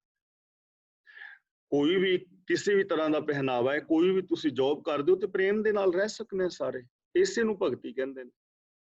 ਹੁਣ ਅਸੀਂ ਬਹੁਤ ਥਾਵਾਂ ਦੇ ਉੱਤੇ ਉਲਝੇ ਹੋਏ ਹਾਂ, ਰੱਬ ਦੇ ਬਿਲਕੁਲ ਨਜ਼ਦੀਕ ਹੁੰਦੇ ਅਸੀਂ ਰੱਬ ਤੋਂ ਕਿੰਨੇ ਦੂਰ ਹਾਂ। ਰੱਬ ਦਾ ਸਰੂਪ ਹੁੰਦੇ ਹੋਏ ਅਸੀਂ ਕਿਵੇਂ ਰੱਬ ਤੋਂ ਵਿਛੜੇ ਹੋਏ ਹਾਂ। ਕਾਰਨ ਇੰਨਾ ਹੈ ਕਿ ਅਸੀਂ ਗੁਰਬਾਣੀ ਨੂੰ ਆਪ ਸਮਝਣ ਦਾ ਯਤਨ ਨਹੀਂ ਕੀਤਾ, ਸਿੱਖ ਫਿਲਾਸਫੀ ਨੂੰ ਨਹੀਂ ਸਮਝਿਆ ਔਰ ਇਸ ਚੀਜ਼ ਨੂੰ ਜੀਣ ਦਾ ਯਤਨ ਨਹੀਂ ਕੀਤਾ। ਅਸੀਂ ਬਾਬਿਆਂ ਦੇ ਭਰੋਸੇ ਤੇ ਰਹਿ ਗਏ ਜਿਨ੍ਹਾਂ ਨੇ ਸਾਨੂੰ ਮਿਸਗਾਈਡ ਕਰ ਦਿੱਤਾ। ਤਾਂ ਗੁਰੂ ਸਾਹਿਬ ਜੀ ਕਹਿੰਦੇ ਨੇ, ਸਭ ਗੁਣ ਤੇਰੇ ਮੈਂ ਨਾਹੀ ਕੋਏ, ਵਿਣ ਗੁਣ ਕੀਤੇ ਭਗਤ ਨਾ ਹੋਏ। ਹੇ ਪ੍ਰਭੂ, ਤੇਰੇ ਗੁਣ ਧਾਰਨ ਕਰਨ ਤੋਂ ਬਿਨਾਂ ਤੇਰੀ ਭਗਤੀ ਹੋ ਹੀ ਨਹੀਂ ਸਕਦੀ। ਇਹਦਾ ਮਤਲਬ ਰੱਬ ਦੀ ਭਗਤੀ ਹੈ ਰੱਬੀ ਗੁਣਾਂ ਦੇ ਧਾਰਨੀ ਹੋਣਾ। ਤਾਂ ਇਹ ਕੋਈ ਵੀ ਹੋ ਸਕਦਾ ਹੈ, ਤੁਸੀਂ ਵੀ ਮੈਂ ਵੀ, ਔਰ ਅਸੀਂ ਸਾਰਿਆਂ ਨੇ ਹੋਣਾ ਹੈ, ਬਣਨਾ ਹੈ, ਸਚਿਆਰ ਹੋਣਾ ਹੈ, ਰੱਬੀ ਹੁਕਮ ਵਿੱਚ ਤੁਰਨਾ ਹੈ, ਗੁਰਬਾਣੀ ਮੁਤਾਬਕ ਅਸੀਂ ਸਾਰੇ ਵੀਰਾਂ ਭੈਣਾਂ ਨੇ ਜ਼ਿੰਦਗੀ ਬਣਾਉਣੀ ਹੈ। ਔਰ ਬੜਾ ਸੌਖਾ ਕੰਮ ਹੈ। ਅਗਲਾ ਬਚਨ ਕਰਦੇ ਨੇ, ਸਵਸਤ ਆਥ ਬਾਣੀ ਬਰਮਾਓ। ਸਵਸਤ ਸ਼ਬਦ ਦੇ 2-3 ਅਰਥ ਵਿਦਵਾਨ ਪੁਰਸ਼ਾਂ ਨੇ ਕੀਤੇ ਨੇ। ਇੱਕ ਤਾਂ ਸਵਸਤ ਦਾ ਮਤਲਬ ਕੀਤਾ ਹੈ ਕਿ ਸੋ ਅਸਤ ਕਿ ਤੂੰ ਹੈ, ਸदैवी ਹੈ। ਦੂਜਾ ਅਰਥ ਕੀਤਾ ਹੈ ਕਿ ਤੂੰ ਕਲਿਆਣਕਾਰੀ ਹੈ। ਔਰ ਤੀਜਾ ਅਰਥ ਕੀਤਾ ਹੈ, ਭਾਈ ਸਾਹਿਬ ਸਿੰਘ ਜੀ ਇਹਦਾ ਅਰਥ ਕਰਦੇ ਨੇ, ਤੇਰੀ ਸਦਾ ਜੈ ਹੋਵੇ, ਯਾਨੀ ਤੂੰ ਸਦਾ ਹੀ ਹੈ। ਤਾਂ ਸਵਸਤ ਦਾ ਮਤਲਬ ਕਿ ਤੂੰ ਸदैव ਹੈ ਔਰ ਕਲਿਆਣਕਾਰੀ ਹੈ। ਆਥ ਦਾ ਮਤਲਬ ਮਾਇਆ, ਯਾਨੀ ਤੂੰ ਕਲਿਆਣਕਾਰੀ ਹੈ, ਸदैव ਹੈ, ਇੱਕ ਅਟਲ ਸੱਚਾਈ ਹੈ। ਆਥ ਦਾ ਮਤਲਬ ਮਾਇਆ, ਕਿ ਤੂੰ ਮਾਇਆ ਸਰੂਪ ਹੈ। ਇੱਥੇ ਮਾਇਆ ਦਾ ਮਤਲਬ ਹੈ ਰਚਨਾ। ਆ ਜੋ ਸੰਸਾਰ ਦੀ ਰਚਨਾ ਨਜ਼ਰੀ ਪੈ ਰਹੀ ਹੈ, ਤੂੰ ਰਚਨਾ ਰੂਪ ਹੈ, ਇਸ ਰਚਨਾ ਦੇ ਅੰਦਰ ਵੀ ਆਪ ਹੀ ਵਸ ਰਿਹਾ। ਬਾਣੀ ਦਾ ਮਤਲਬ ਇੱਥੇ ਹੈ ਹੁਕਮ, ਸ਼ਬਦ ਯਾਨੀ ਹੁਕਮ। ਤੂੰ ਆਪ ਹੀ ਹੁਕਮ ਸਰੂਪ ਹੈ। ਤੇ ਬਰਮਾਓ ਦਾ ਮਤਲਬ ਬ੍ਰਹਮ, ਤੂੰ ਆਪ ਹੀ ਬ੍ਰਹਮ ਹੈ। ਤੂੰ ਆਪ ਸੰਸਾਰ ਨੂੰ ਪੈਦਾ ਕਰਨ ਵਾਲਾ ਹੈ, ਆਪ ਤੂੰ ਰਚਨਾ ਰੂਪ ਹੈ, ਆਪ ਤੂੰ ਹੁਕਮ ਰੂਪ ਹੈ ਔਰ ਤੂੰ ਕਲਿਆਣਕਾਰੀ ਹੈ। ਤੇਰੀ ਸਦਾ ਹੀ ਜੈ ਹੋਵੇ, ਭਾਵ ਕਿ ਮੈਂ ਤੇਰੀ ਸਦਾ ਹੀ ਸਿਫਤ ਸਲਾਹ ਕਰਦਾ ਰਹਾ, ਮੈਂ ਤੇਰੇ ਚਰਨਾਂ ਦੀ ਸ਼ਰਨ ਵਿੱਚ ਰਹਾਂ। ਤਾਂ ਪ੍ਰਭੂ ਕਲਿਆਣਕਾਰੀ ਹੈ, ਪ੍ਰਭੂ ਰਚਨਾ ਸਰੂਪ ਹੈ, ਯਾਨੀ ਇਹ ਜੋ ਸੰਸਾਰ ਅਸੀਂ ਦੇਖਦੇ ਹਾਂ ਇਹ ਉਹਦਾ ਹੀ ਰੂਪ ਹੈ। ਧੰਨ ਗੁਰੂ ਅਮਰਦਾਸ ਜੀ ਨੇ ਬੜੇ ਪਿਆਰ ਨਾਲ ਸਾਨੂੰ ਸਮਝਾਇਆ ਹੈ ਕਿ ਇਹ ਵਿਸ਼ ਸੰਸਾਰ ਤੁਮ ਦੇਖਦੇ, ਇਹ ਹਰ ਕਾ ਰੂਪ ਹੈ, ਹਰ ਰੂਪ ਨਦਰੀ ਆਇਆ। ਕਿ ਜੋ ਤੁਸੀਂ ਆ ਵਿਸ਼ਵ ਸੰਸਾਰ ਵੇਖ ਰਹੇ ਹੋ, ਇਹ ਰੱਬ ਦਾ ਹੀ ਰੂਪ ਹੈ, ਰੱਬ ਦਾ ਹੀ ਰੂਪ ਸਾਨੂੰ ਨਜ਼ਰੀ ਪੈ ਰਿਹਾ ਹੈ। ਜੋ ਦਿਸੈ ਸੋ ਤੇਰਾ ਰੂਪ, ਹੁਕਮ ਸਰੂਪ ਹੈ, ਤੂੰ ਆਪ ਹੁਕਮ ਰੂਪ ਹੋ ਕੇ ਇਸ ਦੁਨੀਆ ਦੇ ਵਿੱਚ ਫੈਲਿਆ ਹੋਇਆ ਹੈ। ਯਾਨੀ ਰੱਬੀ ਹੁਕਮ ਲਾ ਆਫ ਨੇਚਰ ਇਸ ਸੰਸਾਰ ਨੂੰ ਚਲਾ ਰਿਹਾ ਹੈ। ਤੇ ਬਰਮਾਓ ਦਾ ਮਤਲਬ ਬ੍ਰਹਮ, ਆਪ ਉਹ ਜਗਤ ਦੇ ਕਣ ਕਣ ਦੇ ਅੰਦਰ ਸਮਾਇਆ ਹੋਇਆ ਹੈ। ਤੇ ਕੈਸਾ ਹੈ ਪ੍ਰਭੂ, ਸਤ ਸੁਹਾਣ ਸਦਾ ਮਨ ਚਾਓ। ਸਤ ਦਾ ਮਤਲਬ ਸदैव ਅਵਿਨਾਸ਼ੀ, ਸੁਹਾਣ ਦਾ ਮਤਲਬ ਸੁੰਦਰ, ਸਦਾ ਮਨ ਚਾਓ ਦਾ ਮਤਲਬ ਤੇਰੇ ਮਨ ਵਿੱਚ ਹਮੇਸ਼ਾ ਖੇੜਾ ਹੈ, ਤੂੰ ਖਿੜਿਆ ਹੋਇਆ ਹੈ, ਤੇਰੇ ਅੰਦਰ ਵਿਗਾਸ ਹੈ, ਹਮੇਸ਼ਾ ਚੜ੍ਹਦੀ ਕਲਾ ਵਿੱਚ ਹੈ। ਤਾਂ ਰੱਬ ਦੇ ਵਿੱਚ 3 ਗੁਣ ਨੇ ਜਿਹੜੇ ਇੱਥੇ ਬਿਆਨ ਕੀਤੇ ਨੇ। ਸਤ, ਉਹ ਇੱਕ ਸदैवी ਸੱਚ ਹੈ, ਉਹਦਾ ਵਿਨਾਸ਼ ਕਦੇ ਨਹੀਂ ਹੋਣਾ, ਅਵਿਨਾਸ਼ੀ ਹੈ। ਸੁਹਾਣ ਦਾ ਮਤਲਬ ਬੜਾ ਸੁੰਦਰ ਹੈ। ਸਦਾ ਮਨ ਚਾਓ ਦਾ ਮਤਲਬ ਤੇਰੇ ਮਨ ਵਿੱਚ ਖੇੜਾ ਹੈ। ਹੁਣ ਦੇਖੋ ਇਹਨਾਂ ਚੀਜ਼ਾਂ ਨੂੰ ਥੋੜਾ ਜਿਹਾ ਅਸਾਂ ਸਮਝਣਾ ਹੈ। ਅਸੀਂ ਆਪਣਾ ਨਿੱਕਾ ਜਿਹਾ ਘਰ ਚਲਾਉਂਦੇ ਹਾਂ, ਪਤੀ ਪਤਨੀ, ਮਾਂ-ਬਾਪ ਔਰ ਬੱਚੇ। ਇਸ ਨਿੱਕੇ ਜਿਹੇ ਘਰ ਨੂੰ ਚਲਾਉਣ ਵਾਸਤੇ ਕਿੰਨੀਆਂ ਕਠਿਨਾਈਆਂ ਦਾ ਸਾਨੂੰ ਸਾਹਮਣਾ ਕਰਨਾ ਪੈਂਦਾ ਨਾ। ਹੁਣ ਜਿਵੇਂ ਤੁਸੀਂ ਹੁਣ ਮੇਰੀ ਏਜ ਦੇ ਵੀਰ ਭੈਣਾਂ ਹੋ, ਜਦੋਂ ਤੁਸੀਂ ਪਹਿਲੋਂ ਇਸ ਦੇਸ਼ ਵਿੱਚ ਆਏ ਇੰਗਲੈਂਡ ਵਿੱਚ, ਖਾਲੀ ਹੱਥੀਂ ਆਏ, ਕੋਈ 2-2 4-4 ਪਾਉਂਡ ਲੈ ਕੇ, ਕਿਸੇ ਕੋਲ 50 ਪਾਉਂਡ, ਕਿਸੇ ਕੋਲ 10 ਪਾਉਂਡ, ਇੰਨੇ ਹੀ ਲੈ ਕੇ ਆਏ। ਔਰ ਜਿਵੇਂ ਇੱਥੇ ਬਜ਼ੁਰਗ ਦੱਸਦੇ ਨੇ ਕਿ ਕਿੰਨਾ ਉਹਨਾਂ ਨੇ ਜਫਰ ਜਾਲਿਆ, ਲੋਹੇ ਦੀਆਂ ਫੈਕਟਰੀਆਂ ਵਿੱਚ ਕੰਮ ਕੀਤੇ, ਕਿੰਨੀ ਵੱਡੀ ਮਿਹਨਤ ਕੀਤੀ, ਫਿਰ ਜਾ ਕੇ ਪਰਿਵਾਰ ਜਿਹੜਾ ਹੈ ਉਹ ਸੈੱਟ ਹੋਇਆ। ਤੇ ਫਿਰ ਵੀ ਪੂਰੀ ਤਰ੍ਹਾਂ ਕਈ ਵਾਰ ਕਈ ਲੋਕ ਸੈੱਟ ਨਹੀਂ ਹੋ ਪਾਉਂਦੇ। ਯਾਨੀ ਇੱਕ ਜ਼ਿੰਦਗੀ, ਇੱਕ ਘਰ ਬਣਾਉਣ ਵਾਸਤੇ ਇੱਕ ਪੀੜ੍ਹੀ ਤੇ ਲੰਘ ਜਾਂਦੀ ਹੈ, ਤੇ ਫਿਰ ਵੀ ਸਾਡੀ ਕਦੇ ਰੋਜ਼ ਲੂਣ ਮੁੱਕ ਗਿਆ, ਕਦੇ ਮਿਰਚਾਂ ਮੁੱਕ ਗਈਆਂ, ਫਿਰ ਵੀ ਸਾਨੂੰ ਚਿੰਤਾ ਰਹਿੰਦੀ ਹੈ, ਪਰੇਸ਼ਾਨੀ ਰਹਿੰਦੀ ਹੈ। ਜੇ ਅਸੀਂ ਸੈੱਟ ਹੋ ਵੀ ਗਏ ਹਾਂ, ਘਰ-ਬਾਰ ਬਣ ਵੀ ਗਿਆ ਹੈ, ਤਾਂ ਵੀ ਕੋਈ ਨਾ ਕੋਈ ਚਿੰਤਾ ਫਿਕਰ ਸਾਡੇ ਮਨ 'ਚ ਖੇੜਾ ਨਹੀਂ ਹੈ ਨਾ, ਨਿੱਕੇ ਜਿਹੇ ਪਰਿਵਾਰ ਨੂੰ ਚਲਾਉਂਦੇ ਆ। ਤੇ ਹੇ ਪ੍ਰਭੂ, ਤੂੰ ਏਡੇ ਵੱਡੇ ਖਲ ਜਗਨ ਨੂੰ ਚਲਾ ਰਿਹਾ ਹੈ, ਤੈਨੂੰ ਕੋਈ ਚਿੰਤਾ ਨਹੀਂ ਹੈ, ਬੇਪਰਵਾਹ ਆਨੰਦ ਵਿੱਚ ਖਿੜਿਆ ਹੋਇਆ ਹੈ, ਖੇੜਾ ਹੀ ਖੇੜਾ ਹੈ। ਤਾਂ ਤਿੰਨ ਚੀਜ਼ਾਂ ਸਾਡੇ ਕੋਲ ਆ ਗਈਆਂ ਕਿ ਰੱਬ ਸਚਾਈ ਹੈ, ਰੱਬ ਸੁਹੱਪਣ ਹੈ, ਔਰ ਰੱਬ ਖੇੜਾ ਹੈ। ਤੇ ਜਿਹੜਾ ਸਚਿਆਰ ਹੋਏਗਾ ਉਹ ਰੱਬ ਵਰਗਾ ਬਣ ਜਾਏਗਾ, ਕਿਉਂਕਿ ਤੂੰ ਕਰਤਾ ਸਚਿਆਰ ਮਹਿੰਦਾ ਸਾਈਂ, ਅਸੀਂ ਵੀ ਰੱਬ ਵਰਗੇ ਹੋਣਾ ਹੈ। ਤਾਂ ਇਹਨਾਂ ਤਿੰਨਾਂ ਗੁਣਾਂ ਦੇ ਧਾਰਨੀ ਅਸੀਂ ਹੋ ਸਕਦੇ ਹਾਂ, ਹੋਣਾ ਚਾਹੀਦਾ ਹੈ। ਪਹਿਲੀ ਗੱਲ, ਮਨ ਬਚਨ ਕਰਮ ਕਰਕੇ ਸੱਚੇ ਹੋ ਜਾਓ। ਮਨ ਵਿੱਚ ਵੀ ਸਚਾਈ, ਬੋਲਾਂ ਵਿੱਚ ਵੀ ਸਚਾਈ, ਔਰ ਵਿਹਾਰ ਵਿੱਚ ਵੀ ਸਚਾਈ। ਕਿ ਜਿਹਦੇ ਮਨ ਬਚਨ ਕਰਮ ਦੇ ਅੰਦਰ ਸਚਾਈ ਹੋ ਜਾਏਗੀ, ਉਹ ਸੁੰਦਰ ਵੀ ਹੋ ਜਾਏਗਾ। ਇੱਥੇ ਸੁੰਦਰਤਾ ਬਾਹਰਲੀ ਨਹੀਂ ਹੈ, ਸਰੀਰ ਦੀ।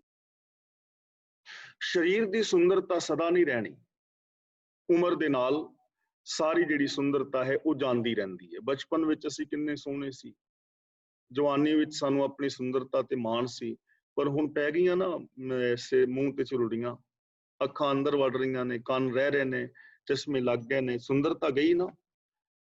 ਹੁਣ ਕਦੀ ਅਸੀਂ ਦੇਖਦੇ ਹੁੰਦੇ ਸਾਂ ਆਪਣੀਆਂ, ਜੇ ਅਸੀਂ ਬਚਪਨ ਦੀਆਂ ਫੋਟੋਆਂ ਦੇਖੀਏ, ਜਵਾਨੀ ਦੀਆਂ ਫੋਟੋਆਂ ਦੇਖੀਏ, ਉਹ ਕੋਈ ਬੱਚਾ ਸੀ ਤੇ ਉਹ ਪੁੱਛ ਰਿਹਾ ਸੀ ਆਪਣੀ ਮੰਮਾ ਤੋਂ, ਮੰਮਾ ਫੋਟੋ ਦੇਖ ਰਿਹਾ ਸੀ, ਐਲਬਮ ਆਪਣੇ ਵਿਆਹ ਦੀ,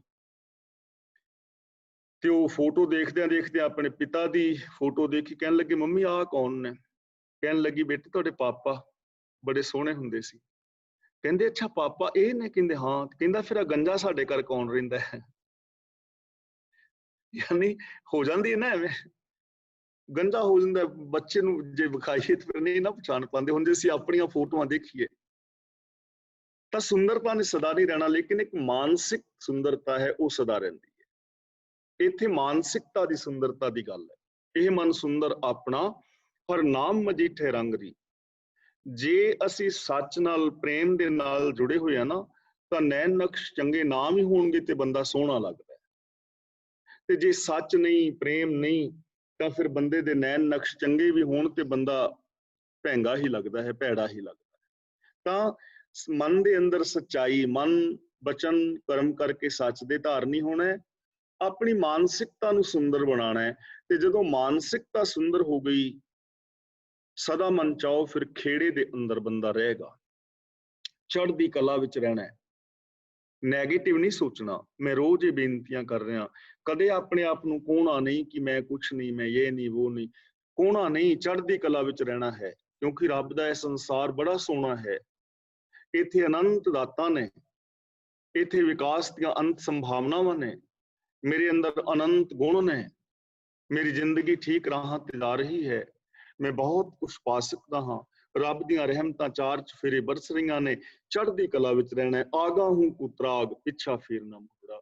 ਤਾਂ ਜਦੋਂ ਅਸੀਂ ਸਤ ਸੁਹਾਨ ਸਦਾ ਮਨ ਚਾਓ ਦੇ ਨਾਲ ਜੁੜਾਂਗੇ, ਉਹਦੇ ਜਿਹੜੇ ਗੁਣਾਂ ਦੇ ਧਾਰਨੀ ਹੋਵਾਂਗੇ, ਤਾਂ ਸਾਡੀ ਜ਼ਿੰਦਗੀ ਦੇ ਅੰਦਰ ਵੀ ਇਹ ਗੁਣ ਆ ਜਾਣਗੇ, ਸਾਡੀ ਜ਼ਿੰਦਗੀ ਵੀ ਐਸੀ ਬਣ ਜਾਏਗੀ। ਤੀਰਥ ਤਪ ਦਇਆ ਦਾ ਦਾਨ ਦੇ ਨਾਲ ਇਹ ਕੁਛ ਨਹੀਂ ਹੋਣਾ। ਜਿਹੜੇ ਬਾਹਰੀ ਵਿਖਾਵੇ ਦੇ ਕਰਮ ਕਾਂਡ ਨੇ, ਉਹਨਾਂ ਦੇ ਨਾਲ ਇਹ ਵਿਗਾਸਤਾ ਨਹੀਂ ਆਉਣੀ। ਸਗੋਂ ਬਾਣੀ ਨੂੰ ਸੁਣਨਾ, ਮੰਨਣਾ, ਮਨ ਅੰਦਰ ਪ੍ਰੀਤ ਕਰਨੀ, ਇਹਨਾਂ ਗੁਣਾਂ ਦੇ ਧਾਰਨੀ ਹੋਣਾ, ਆਪਣੀ ਮਾਨਸਿਕਤਾ ਨੂੰ ਸ਼ੁਭ ਗੁਣਾਂ ਦੇ ਨਾਲ ਧੋਣਾ। ਸਵਸਤਾਤ ਬਾਣੀ ਬਰਮਾਓ, ਜੋ ਪ੍ਰਭੂ ਸदैव ਹੈ, ਜੋ ਰਚਨਾ ਰੂਪ ਹੈ, ਜੋ ਹੁਕਮ ਰੂਪ ਹੈ, ਜੋ ਰੱਬ ਰੂਪ ਹੋ ਕੇ ਜਗਤ ਵਿੱਚ ਫੈਲਿਆ ਹੈ, ਜੋ ਬੜਾ ਇੱਕ ਅਟਲ ਸੱਚਾਈ ਹੈ, ਜੋ ਇੱਕ ਸੁੰਦਰਤਾ ਹੈ, ਔਰ ਜੋ ਵਿਗਾਸਤਾ ਹੈ, ਉਸ ਪ੍ਰਭੂ ਦੇ ਨਾਲ ਅਸੀਂ, ਜਦੋਂ ਅਸੀਂ ਅੰਦਰਲੀ ਮਾਨਸਿਕਤਾ ਦਾ ਇਸ਼ਨਾਨ ਕਰਾਂਗੇ ਨਾ, ਸਾਡਾ ਅਸਲ ਰੂਪ ਪ੍ਰਗਟ ਹੋਏਗਾ, ਸਾਡਾ ਅਸਲ ਰੂਪ ਪ੍ਰਗਟ ਹੋ ਜਾਏਗਾ। ਹੁਣ ਸਾਡਾ ਜਿਹੜਾ ਰੂਪ ਹੈ ਉਹ ਅਸਲ ਨਹੀਂ ਹੈ। ਜੈਸੀ ਸਾਡੀ ਜ਼ਿੰਦਗੀ ਅਸੀਂ ਜੀ ਰਹੇ ਹਾਂ ਨਾ, ਇਹ ਸਾਡੀ ਅਸਲੀ ਜ਼ਿੰਦਗੀ ਨਹੀਂ ਹੈ। ਇਹਦੇ ਪਿੱਛੇ ਬਹੁਤ ਮਹਾਨ ਵਿਅਕਤੀਤਵ ਅੰਦਰ ਬੈਠਾ ਹੈ। ਸੱਚਾ ਇਨਸਾਨ, ਪ੍ਰੇਮ ਦੇ ਨਾਲ ਭਰਿਆ ਹੋਇਆ, ਨਿਰਭੈਤਾ ਨਿਰਵੈਰਤਾ ਦੇ ਨਾਲ ਭਰੀ ਹੋਈ ਜ਼ਿੰਦਗੀ, ਇਹ ਗੁਣ ਸਾਡੇ ਅੰਦਰ ਨੇ, ਉਹ ਅੰਦਰੋਂ ਪ੍ਰਗਟ ਹੋ ਜਾਣਗੇ, ਉਹ ਪ੍ਰਗਟ ਹੋ ਜਾਣਗੇ।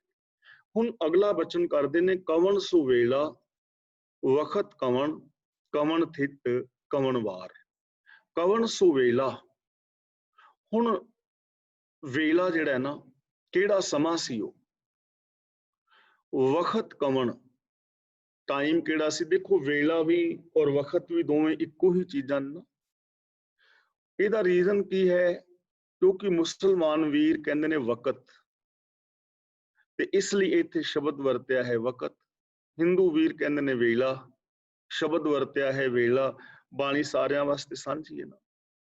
ਕਵਣ ਸੋ ਵੇਲਾ ਵਖਤ ਕਵਣ, ਕਵਣ ਥਿਤ, ਇਹਨੂੰ ਤੁਸੀਂ ਧਿਆਨ ਦੇ ਨਾਲ ਦੇਖੋਗੇ ਨਾ, ਕਵਣ ਦੇ ਨਾਣੇ ਥੱਲੇ ਔਂਕੜ ਲੱਗਾ ਹੈ, ਕਵਣ ਸੋ ਵੇਲਾ। ਵਖਤ ਕਵਣ, ਇੱਥੇ ਕਵਣ ਦੇ ਨਾਣੇ ਥੱਲੇ ਔਂਕੜ ਹੈ, ਲੇਕਿਨ ਕਵਣ ਥਿਤ, ਇੱਥੇ ਕਵਣ ਦੇ ਨਾਣੇ ਦਾ ਔਂਕੜ ਹਟ ਗਿਆ ਹੈ। ਕਿਉਂ?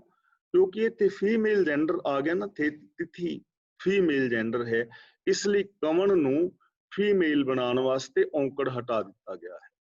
ਕਵਣ ਵਾਰ, ਵਾਰ ਕਿਹੜਾ ਸੀ, ਇੱਥੇ ਕਵਣ ਦੇ ਨਾਣੇ ਥੱਲੇ ਫਿਰ ਔਂਕੜ ਆ ਗਿਆ।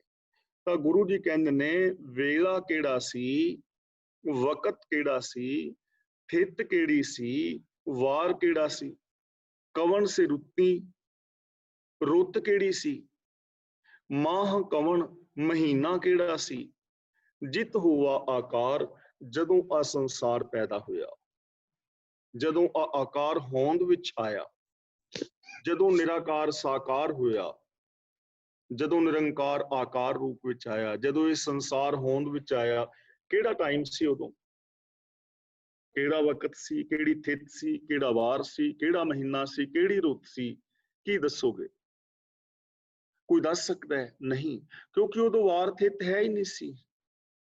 ਵਾਰਾਂ ਥਿੱਤਾਂ ਤੇ ਅਸੀਂ ਬਾਅਦ ਵਿੱਚ ਰਚਨਾ ਆਪਣੀ ਜ਼ਿੰਦਗੀ ਨੂੰ ਸੁਚਾਰੂ ਢੰਗ ਦੇ ਨਾਲ ਚਲਾਉਣ ਵਾਸਤੇ ਇਹਨਾਂ ਦੇ ਨਾਮ ਰੱਖੇ ਨਾ। ਰੁੱਤਾਂ ਦੇ ਨਾਮ ਅਸੀਂ ਆਪ ਰੱਖੇ, ਅਸੀਂ ਦਿਨਾਂ ਦੇ ਨਾਮ ਰੱਖੇ, ਵਾਰਾਂ ਦੇ ਨਾਮ ਰੱਖੇ, ਅਸੀਂ ਪੌਦਿਆਂ ਦੇ, ਪਸ਼ੂ ਪੰਛੀਆਂ ਦੇ ਨਾਮ ਰੱਖੇ, ਮਨੁੱਖਾਂ ਦੇ ਨਾਮ ਰੱਖੇ, ਰੱਬ ਦੇ ਨਾਮ ਰੱਖੇ। ਤਾਂ ਕੋਈ ਵੇਲਾ, ਕੋਈ ਵਕਤ ਨਹੀਂ ਦੱਸਿਆ ਜਾ ਸਕਦਾ ਜਦੋਂ ਕਿ ਇਹ ਆਕਾਰ ਹੋਂਦ ਵਿੱਚ ਆਇਆ। ਹੁਣ ਗੁਰੂ ਸਾਹਿਬ ਜੀ ਕਹਿੰਦੇ ਨੇ ਵੇਲ ਨਾ ਪਾਈਆ ਪੰਡਤੀ, ਇੱਥੇ ਪੰਡਤੀ ਨਹੀਂ ਪੜਨਾ, ਬਿੰਦੀ ਲਗਾ ਕੇ ਪੜਾਂਗੇ ਪੰਡਤੀ। ਪੰਡਤਾਂ ਨੇ, ਵਿਦਵਾਨਾਂ ਨੇ, ਜਿਹੜੇ ਵਿਦਵਾਨ ਪੰਡਿਤ ਨੇ, ਉਹਨਾਂ ਨੂੰ ਵੀ ਵੇਲੇ ਦਾ ਪਤਾ ਨਹੀਂ ਲੱਗਾ, ਕਿਉਂਕਿ ਵੇਲਾ ਸ਼ਬਦ ਹਿੰਦੂ ਵੀਰ ਵਰਤਦੇ ਨੇ, ਇਸ ਕਰਕੇ ਇੱਥੇ ਵੇਲਾ ਪੰਡਤਾਂ ਦੇ ਨਾਲ ਵਰਤਿਆ ਹੈ। ਵੇਲ ਨਾ ਪਾਈਆ ਪੰਡਤੀ, ਵਿਦਵਾਨ ਪੰਡਤਾਂ ਨੇ ਵੀ ਉਹ ਵੇਲੇ ਦੀ ਖਬਰ ਨਹੀਂ ਪਾਈ ਜਿਸ ਵੇਲੇ, ਜਿਸ ਸਮੇਂ, ਜਿਸ ਸਥਿਤਵਾਰ ਨੂੰ ਇਹ ਜਗਤ ਹੋਂਦ ਵਿੱਚ ਆਇਆ। ਜੇ ਉਹਨਾਂ ਨੂੰ ਪਤਾ ਹੁੰਦਾ, ਜੇ ਹੋਵੇ ਲੇਖ ਪੁਰਾਣ, ਜੇ ਉਹਨਾਂ ਨੂੰ ਪਤਾ ਹੁੰਦਾ, ਖਬਰ ਮਿਲਦੀ, ਤਾਂ ਉਹਨਾਂ ਨੇ ਬਹੁਤ ਸਾਰੇ ਪੁਰਾਣ ਲਿਖੇ ਨੇ, ਤਾਂ ਉਹ ਇੱਕ ਪੁਰਾਣ ਵਰਗਾ ਲੇਖ ਹੋਰ ਲਿਖ ਦਿੰਦੇ, ਇੱਕ ਪੁਰਾਣ ਹੋਰ ਲਿਖ ਦਿੰਦੇ, ਇੱਕ ਪੁਸਤਕ ਹੋਰ ਲਿਖ ਦਿੰਦੇ, ਕਿਸੇ ਪੁਰਾਣ ਦੇ ਵਿੱਚ ਲੇਖ ਦੇ ਦਿੰਦੇ, ਇਹ ਦੱਸ ਦਿੰਦੇ ਕਿ ਇਹ ਵਾਰ ਸੀ, ਇਹ ਥਿਤ ਸੀ, ਇਹ ਰੁੱਤ ਸੀ, ਇਹ ਮਹੀਨਾ ਸੀ, ਕਿਉਂਕਿ ਪਤਾ ਹੀ ਨਹੀਂ ਨਾ ਕਿਸੇ ਨੂੰ। ਉਦੋਂ ਥਿਤ ਵਾਰ ਆਦਿਕ ਹੈ ਹੀ ਨਹੀਂ ਸੀ, ਬੰਦਾ ਹੈ ਹੀ ਨਹੀਂ ਸੀ, ਤਾਂ ਕਿਸੇ ਨੂੰ ਇਸ ਬਾਰੇ ਨਹੀਂ ਪਤਾ ਕਿ ਕਿਸ ਸਮੇਂ ਇਹ ਜਗਤ ਹੋਂਦ ਵਿੱਚ ਆਇਆ। ਅਗਲਾ ਬਚਨ ਕਰਦੇ ਨੇ ਵਖਤ ਨਾ ਪਾਇਓ ਕਾਦੀਆਂ। ਹੁਣ ਇੱਥੇ ਵਖਤ ਸ਼ਬਦ ਵਰਤ ਰਹੇ ਨੇ ਕਿਉਂਕਿ ਮੁਸਲਮਾਨ ਵੀਰ ਵਕਤ ਕਹਿੰਦੇ ਨੇ, ਉਰਦੂ ਦਾ ਸ਼ਬਦ ਹੈ। ਕਾਦੀਆਂ ਨਹੀਂ ਪੜਨਾ, ਇਹਨੂੰ ਪੜਨਾ ਹੈ ਕਾਦੀਆਂ। ਇਹ ਸ਼ਬਦ ਹੈ ਕਾਜੀ, ਔਰ ਇੱਥੇ ਇਸ ਦਾ ਗੁਰੂ ਸਾਹਿਬ ਸ਼ਬਦ ਵਰਤ ਰਹੇ ਨੇ ਕਾਦੀ। ਪੰਜਾਬੀ ਵਿੱਚ ਕਾਦੀਆਂ ਯਾਨੀ ਕਾਜ਼ੀਆਂ ਨੇ। ਜਿਹੜੇ ਮੁਸਲਮਾਨ ਕਾਜ਼ੀ ਮੁੱਲਾ ਮੁਲਾਣੇ ਨੇ, ਉਹਨਾਂ ਨੂੰ ਵੀ ਵਕਤ ਦਾ ਨਹੀਂ ਪਤਾ, ਉਹਨਾਂ ਨੂੰ ਵੀ ਵਕਤ ਦਾ ਨਹੀਂ ਪਤਾ। ਜੇ ਪਤਾ ਹੁੰਦਾ, ਜੇ ਲਿਖਣ ਲੇਖ ਕੁਰਾਨ, ਜਿਵੇਂ ਉਹਨਾਂ ਨੇ ਮੁਹੰਮਦ ਸਾਹਿਬ ਜੀ ਤੇ ਜੋ ਆਇਤਾਂ ਨਾਜ਼ਲ ਹੋਈਆਂ ਤੇ ਮੁਹੰਮਦ ਸਾਹਿਬ ਜੀ ਦੇ ਜਾਣ ਤੋਂ ਬਾਅਦ ਉਹਨਾਂ ਨੇ ਇਕੱਠੀਆਂ ਕਰਕੇ ਕੁਰਾਨ ਲਿਖਿਆ, ਇਸੇ ਤਰ੍ਹਾਂ ਉਹ ਕੋਈ ਹਵਾਲਾ ਲਿਖ ਸਕਦੇ ਸੀ, ਕੋਈ ਧਰਮ ਪੁਸਤਕ ਲਿਖ ਸਕਦੇ ਸੀ ਕਿ ਇਸ ਵੇਲੇ ਜਗਤ ਹੋਂਦ ਵਿੱਚ ਆਇਆ, ਉਸ ਦਿਨ ਇਹ ਦਿਨ ਸੀ, ਇਹ ਟਾਈਮ ਸੀ, ਇਹ ਮਹੀਨਾ ਸੀ, ਇਹ ਰੁੱਤ ਸੀ, ਇਹ ਸਮਾਂ ਸੀ। ਕਾਜੀ ਨੂੰ ਵੀ ਨਹੀਂ ਪਤਾ। ਹੁਣ ਅਗਲੀ ਗੱਲ ਕਰਦੇ ਨੇ, ਥਿੱਤਵਾਰ ਨਾ ਜੋਗੀ ਜਾਣੇ। ਜੋਗੀ ਜਿਹੜੇ ਨੇ ਥਿੱਤਾਂ ਵਾਰਾਂ ਨੂੰ ਬਹੁਤਾ ਮੰਨਦੇ ਨੇ, ਤੇ ਜੋਗੀਆਂ ਨੂੰ ਨਹੀਂ ਪਤਾ ਕਿਹੜੀ ਰੁੱਤ ਸੀ, ਕਿਹੜਾ ਵਾਰ ਸੀ, ਕਿਹੜੀ ਥਿੱਤ ਸੀ ਕਿ ਜੋਗੀ ਸਮਾਧੀ ਲਾ ਕੇ 10 ਦਿਨ ਅੰਦਾਜ਼ਾ ਲਗਾ ਲੈਣ। ਇਹ ਵੀ ਕੋਈ ਅੰਦਾਜ਼ਾ ਨਹੀਂ। ਜੋਗੀਆਂ ਨੂੰ ਵੀ ਇਸ ਬਾਰੇ ਪਤਾ ਨਹੀਂ ਹੈ। ਰੁੱਤ ਮਾਹ ਨਾ ਕੋਈ, ਇੱਥੇ ਰੁੱਤ ਦੇ ਤੱਤੇ ਨਾਲ ਦੇਖੋ ਸਿਹਾਰੀ ਹੈ, ਕਿਉਂਕਿ ਰੁੱਤ ਫੀਮੇਲ ਜੈਂਡਰ ਹੈ। ਮਾਹ ਸ਼ਬਦ ਦੇ ਹਾਹੇ ਥੱਲੇ ਔਂਕੜ ਏ, ਇਹਨੂੰ ਮਾਹੂ ਨਹੀਂ ਪੜਨਾ, ਕਿਉਂਕਿ ਮਹੀਨਾ ਨਾਉਨ ਹੈ। ਜਦੋਂ ਕਿਸੇ ਨਾਉਨ ਦੇ ਆਖਰੀ ਹਾਹੇ ਥੱਲੇ ਔਂਕੜ ਹੁੰਦਾ ਹੈ ਤਾਂ ਉਹ ਸਿੰਗੂਲਰ ਸ਼ਬਦ ਦੀ ਨਿਸ਼ਾਨੀ ਹੁੰਦੀ ਹੈ, ਉਹਦਾ ਉਚਾਰਨ ਨਹੀਂ ਕਰਨਾ ਹੁੰਦਾ। ਜਦੋਂ ਕਿਸੇ ਕਿਰਿਆਵਾਚੀ ਹਾਹੇ ਦੇ ਥੱਲੇ ਔਂਕੜ ਆਏਗਾ ਉਦੋਂ ਉਸ ਦਾ ਉਚਾਰਨ ਕੀਤਾ ਜਾਂਦਾ ਹੈ, ਕਿਉਂਕਿ ਉਦੋਂ ਬਹੁਵਚਨੀ ਸ਼ਬਦ ਹੁੰਦਾ ਹੈ। ਰੁੱਤ ਇਸਤਰੀ ਲਿੰਗ ਹੈ, ਇਸ ਲਈ ਤੱਤੇ ਨਾਲ ਸਿਹਾਰੀ ਹੈ। ਮਾਹ ਪੁਲਿੰਗ ਹੈ, ਇਸ ਲਈ ਹਾਹੇ ਥੱਲੇ ਔਂਕੜ ਹੈ। ਰੁੱਤ ਮਾਹ ਨਾ ਕੋਈ।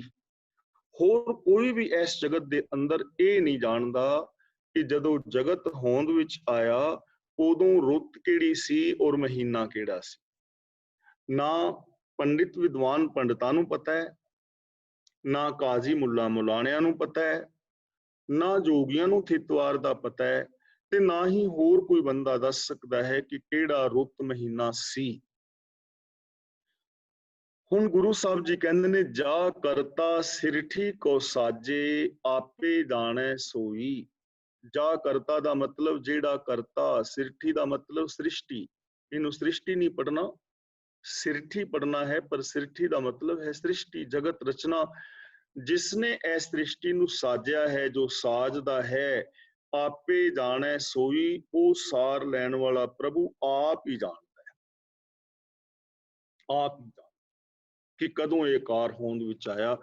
ਅੰਦਾਜ਼ੇ ਲਗਾਏ ਨੇ, ਵਿਗਿਆਨ ਨੇ ਅੰਦਾਜ਼ੇ ਲਗਾਏ ਨੇ, ਅੰਦਾਜ਼ੇ ਲਗਾਏ ਜਾਂਦੇ ਰਹਿਣਗੇ, ਲੇਕਿਨ ਜੇ ਕੋਈ ਕਹੇ ਕਿ ਫਿਕਸ ਟਾਈਮ ਨਿਸ਼ਚਿਤ ਕੀਤਾ ਜਾਏ ਤਾਂ ਐਸਾ ਨਹੀਂ ਹੋ ਸਕਦਾ।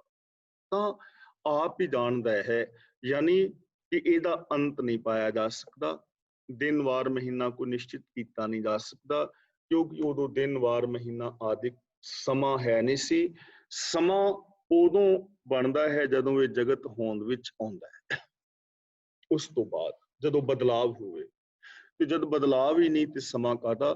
ਤਾਂ ਕੋਈ ਇਸ ਬਾਰੇ ਨਹੀਂ ਜਾਣ ਸਕਦਾ, ਭਾਵ ਕਿ ਇਸ ਸ੍ਰਿਸ਼ਟੀ ਦਾ ਅੰਤ ਨਹੀਂ ਪਾਇਆ ਜਾ ਸਕਦਾ। ਹੁਣ ਗੁਰੂ ਸਾਹਿਬ ਜੀ ਅਗਲੀ ਗੱਲ ਕਰਦੇ ਨੇ, ਕਿਵਕਰ ਆਖਾਂ। ਕਿਵਕਰ ਦਾ ਮਤਲਬ ਮੈਂ ਕਿਵੇਂ ਆਖਾਂ, ਤੇਰਾ ਅੰਤ ਕਿਵੇਂ ਪਾਵਾਂ। ਮੇਰੇ ਕੋਲ ਕੋਈ ਸਾਧਨ ਨਹੀਂ ਹੈ ਨਾ, ਕਿਵੇਂ ਆਖਾਂ। ਕੀ ਮੈਂ ਆਕਾਸ਼ ਮੰਡਲਾਂ ਦੇ ਅੰਦਰ ਉੱਡ ਉੱਡ ਕੇ ਤੇਰਾ ਅੰਤ ਪਾ ਸਕਣਾ। ਗੁਰੂ ਜੀ ਕਹਿੰਦੇ ਹਨ, ਪੰਖੀ ਹੋਈ ਕੇ ਜੇ ਭਵਾਂ, ਸੈ ਅਸਮਾਨੀ ਜਾਉ, ਨਦਰੀ ਕਿਸੇ ਨਾ ਆਵਉ, ਨਾ ਕਿਛ ਪੀਆਂ ਨਾ ਖਾਉ, ਕਿ ਤੇਰੀ ਕੀਮਤ ਨਾ ਪਵੈ, ਹੋ ਕੇਵੜ ਆਖਾਂ ਨਾਉ। ਕਿ ਜੇ ਮੈਂ ਪੰਛੀਆਂ ਦੀ ਤਰ੍ਹਾਂ ਉਡਾਰੀਆਂ ਮਾਰਦਾ ਰਹਾ ਲਗਾਤਾਰ, ਨਾ ਕੁਛ ਖਾਵਾਂ ਨਾ ਕੁਛ ਪੀਵਾਂ, ਲਗਾਤਾਰ ਉਡਾਰੀਆਂ ਲਾਂਦਾ ਰਵਾਂ, ਤਾਂ ਵੀ ਤੇਰਾ ਅੰਤ ਤਾਂ ਨਹੀਂ ਪਾਇਆ ਜਾ ਸਕਦਾ। ਕਿਵਕਰ ਆਖਾਂ, ਕੀ ਮੈਂ ਲਿਖ ਲਿਖ ਕੇ ਉਹਦਾ ਅੰਤ ਪਾ ਸਕਣਾ। ਗੁਰੂ ਜੀ ਕਹਿੰਦੇ ਨੇ, ਨਾਨਕ ਕਾਗਦ ਲਖ ਮਣਾ, ਪੜ ਪੜ ਕੀਚੈ ਭਾਉ, ਮਸੂ ਟੋਟ ਨਾ ਆਵੇ, ਲੇਖਣ ਪਾਉਣ ਚਲਾਉ, ਵੀ ਤੇਰੀ ਕੀਮਤ ਨਾ ਪਵੇ, ਹੋਂ ਕੇਵੜ ਆਖਾਂ ਨਾਉ। ਕਿਵੇਂ ਕਹਿ ਸਕਣਾ ਵਾ, ਕਦੇ ਵੀ ਨਹੀਂ ਕਹਿ ਸਕਦਾ। ਕੀ ਮੈਂ ਸਮਾਧੀਆਂ ਲਾ ਲਾ ਕੇ ਪਾ ਸਕਦਾ ਹਾਂ, ਨਹੀਂ। ਉਹਦਾ ਅੰਤ ਨਹੀਂ ਪਾਇਆ ਜਾ ਸਕਦਾ। ਕਿਵ ਕਰ ਆਖਾਂ, ਕਿਵੇਂ ਆਖਾਂ, ਕੋਈ ਸਾਧਨ ਨਹੀਂ ਹੈ ਨਾ। ਕਿਵ ਸਾਲਾਹੀ, ਤੇ ਕਿਵੇਂ ਮੈਂ ਤੇਰੀ ਸਿਫਤ ਸਲਾਹ ਕਰਾਂ, ਕਿ ਤੇਰੀ ਸਿਫਤ ਸਲਾਹ ਮੁਕੰਮਲ ਹੋ ਜਾਏ। ਕਿਵੇਂ ਤੇਰੇ ਗੁਣ ਗਾਵਾਂ, ਕਿ ਤੇਰੇ ਸਾਰੇ ਗੁਣ ਗਾਏ ਜਾ ਸਕਣ, ਤੇ ਮੈਂ ਕਹਿ ਦਿਆਂ ਕਿ ਇਸ ਸ੍ਰਿਸ਼ਟੀ ਦੇ ਅੰਦਰ ਇੰਨਾ ਕੁਛ ਹੈ, ਇਸ ਤੋਂ ਅੱਗੇ ਨਹੀਂ ਹੈ। ਕੀ ਐਵੇਂ ਹੋ ਸਕਦਾ ਹੈ? ਕਦੇ ਵੀ ਨਹੀਂ ਹੋ ਸਕਦਾ। ਕਿਉਂ ਵਰਨੀ, ਮੈਂ ਤੇਰਾ ਵਰਣਨ ਕਿਵੇਂ ਕਰਾਂ, ਕੋਈ ਸਾਧਨ ਨਹੀਂ ਹੈ ਨਾ। कि गणित दे विच मैं वर्णन करा हिंसे लिख लिख के तां हिंसे मुक जाणगे, असंख कहे सिर भार होए, जां लेखा लिखिया केता होए, कितना क लेखा होएगा। एवड ऊंचा होवे कोई, तिस ऊंचे को जाने सोए। रब दा अंत तां ओही जान सकेगा ना जे कोई रब तो उच्चा होवे। मान लो कोई इमारत है 3 मंजिली, ये 3 मंजिली इमारत का जो उतला छत है लास्ट वाला, उस छत दे उत्ते किहड़ी चीज पई है तुसी थल्ले खलोते दस सकदे हो? नहीं दस सकते, क्योंकि उस छत दे उत्ते जाओगे तां फिर वेखोगे ना। इन्ना उच्चा कद होवे कि थल्ले खलोता खलोते दा सिर उच्चा होवे ते बंदा वेख के दस लवे, ओदे उत्ते जा के चढ़े पौड़ी राहीं किसी ढंग नाल तां ही दसेगा ना कि छत ते ऐ कुछ है, थल्ले खलोते किवें दसोगे? तां हुण रब दा जो इस कुदरत दा अंत है, जे किसी ने वेख्या होवे तां ही दसे ना। एवड ऊंचा होवे कोई, जे एडा उच्चा कोई होवे, इन्ना नीवा कोई होवे, इन्ना लंबा चौड़ा कोई होए तां ही दसे ना। मैं की दस सकना कुदरत बारे? कुछ भी नहीं। मैं ਤਾਂ ਉਹਦੇ ਇੱਕ ਜ਼ਰਰੇ ਬਾਰੇ ਵੀ ਬਿਆਨ ਨਹੀਂ ਕਰ ਸਕਦਾ। ਕੌਣ ਬਿਆਨ ਕਰ ਸਕਦਾ ਹੈ ਅੰਤ ਬਾਰੇ? ਤਾਂ ਗੁਰੂ ਪਾਤਸ਼ਾਹ ਜੀ ਕਹਿੰਦੇ ਨੇ, ਕਿਵੇਂ ਆਖਾਂ ਕਿਵੇਂ ਤੈਨੂੰ ਜਾਣਾ, ਕਿਵ ਕਰ ਆਖਾਂ ਕਿਵ ਸਾਲਾਹੀ, ਕਿਉਂ ਵਰਨੀ ਕਿਵ ਜਾਣਾ, ਕਿਵੇਂ ਜਾਣਾ ਤੈਨੂੰ, ਕਿਵੇਂ ਸਮਝਾਂ। ਤਾਂ ਗੁਰੂ ਜੀ ਕਹਿੰਦੇ ਨੇ, ਨਾਨਕ ਆਖਣ ਸਭ ਕੋ ਆਖ ਹੈ। ਆਖਣ ਨੂੰ ਤੇ ਸਾਰੇ ਕਹਿ ਰਹੇ ਨੇ, ਰੱਬ ਬਾਰੇ ਗੱਲ ਕਰੋ ਸਾਰੀ ਦੁਨੀਆ ਬੋਲਦੀ ਹੈ, ਰੱਬ ਬਾਰੇ ਗੱਲ ਕਰੋ ਸਹੀ ਹਰ ਬੰਦਾ ਬੋਲਦਾ ਹੈ, ਸਕੈਨ ਨੂੰ ਤੇ ਸਾਰੇ ਕਹਿ ਰਹੇ ਨੇ, ਔਰ ਬਹੁਤ ਕੌਨਫੀਡੈਂਸ ਨਾਲ ਕਿਹਾ ਜਾ ਰਿਹਾ ਹੈ।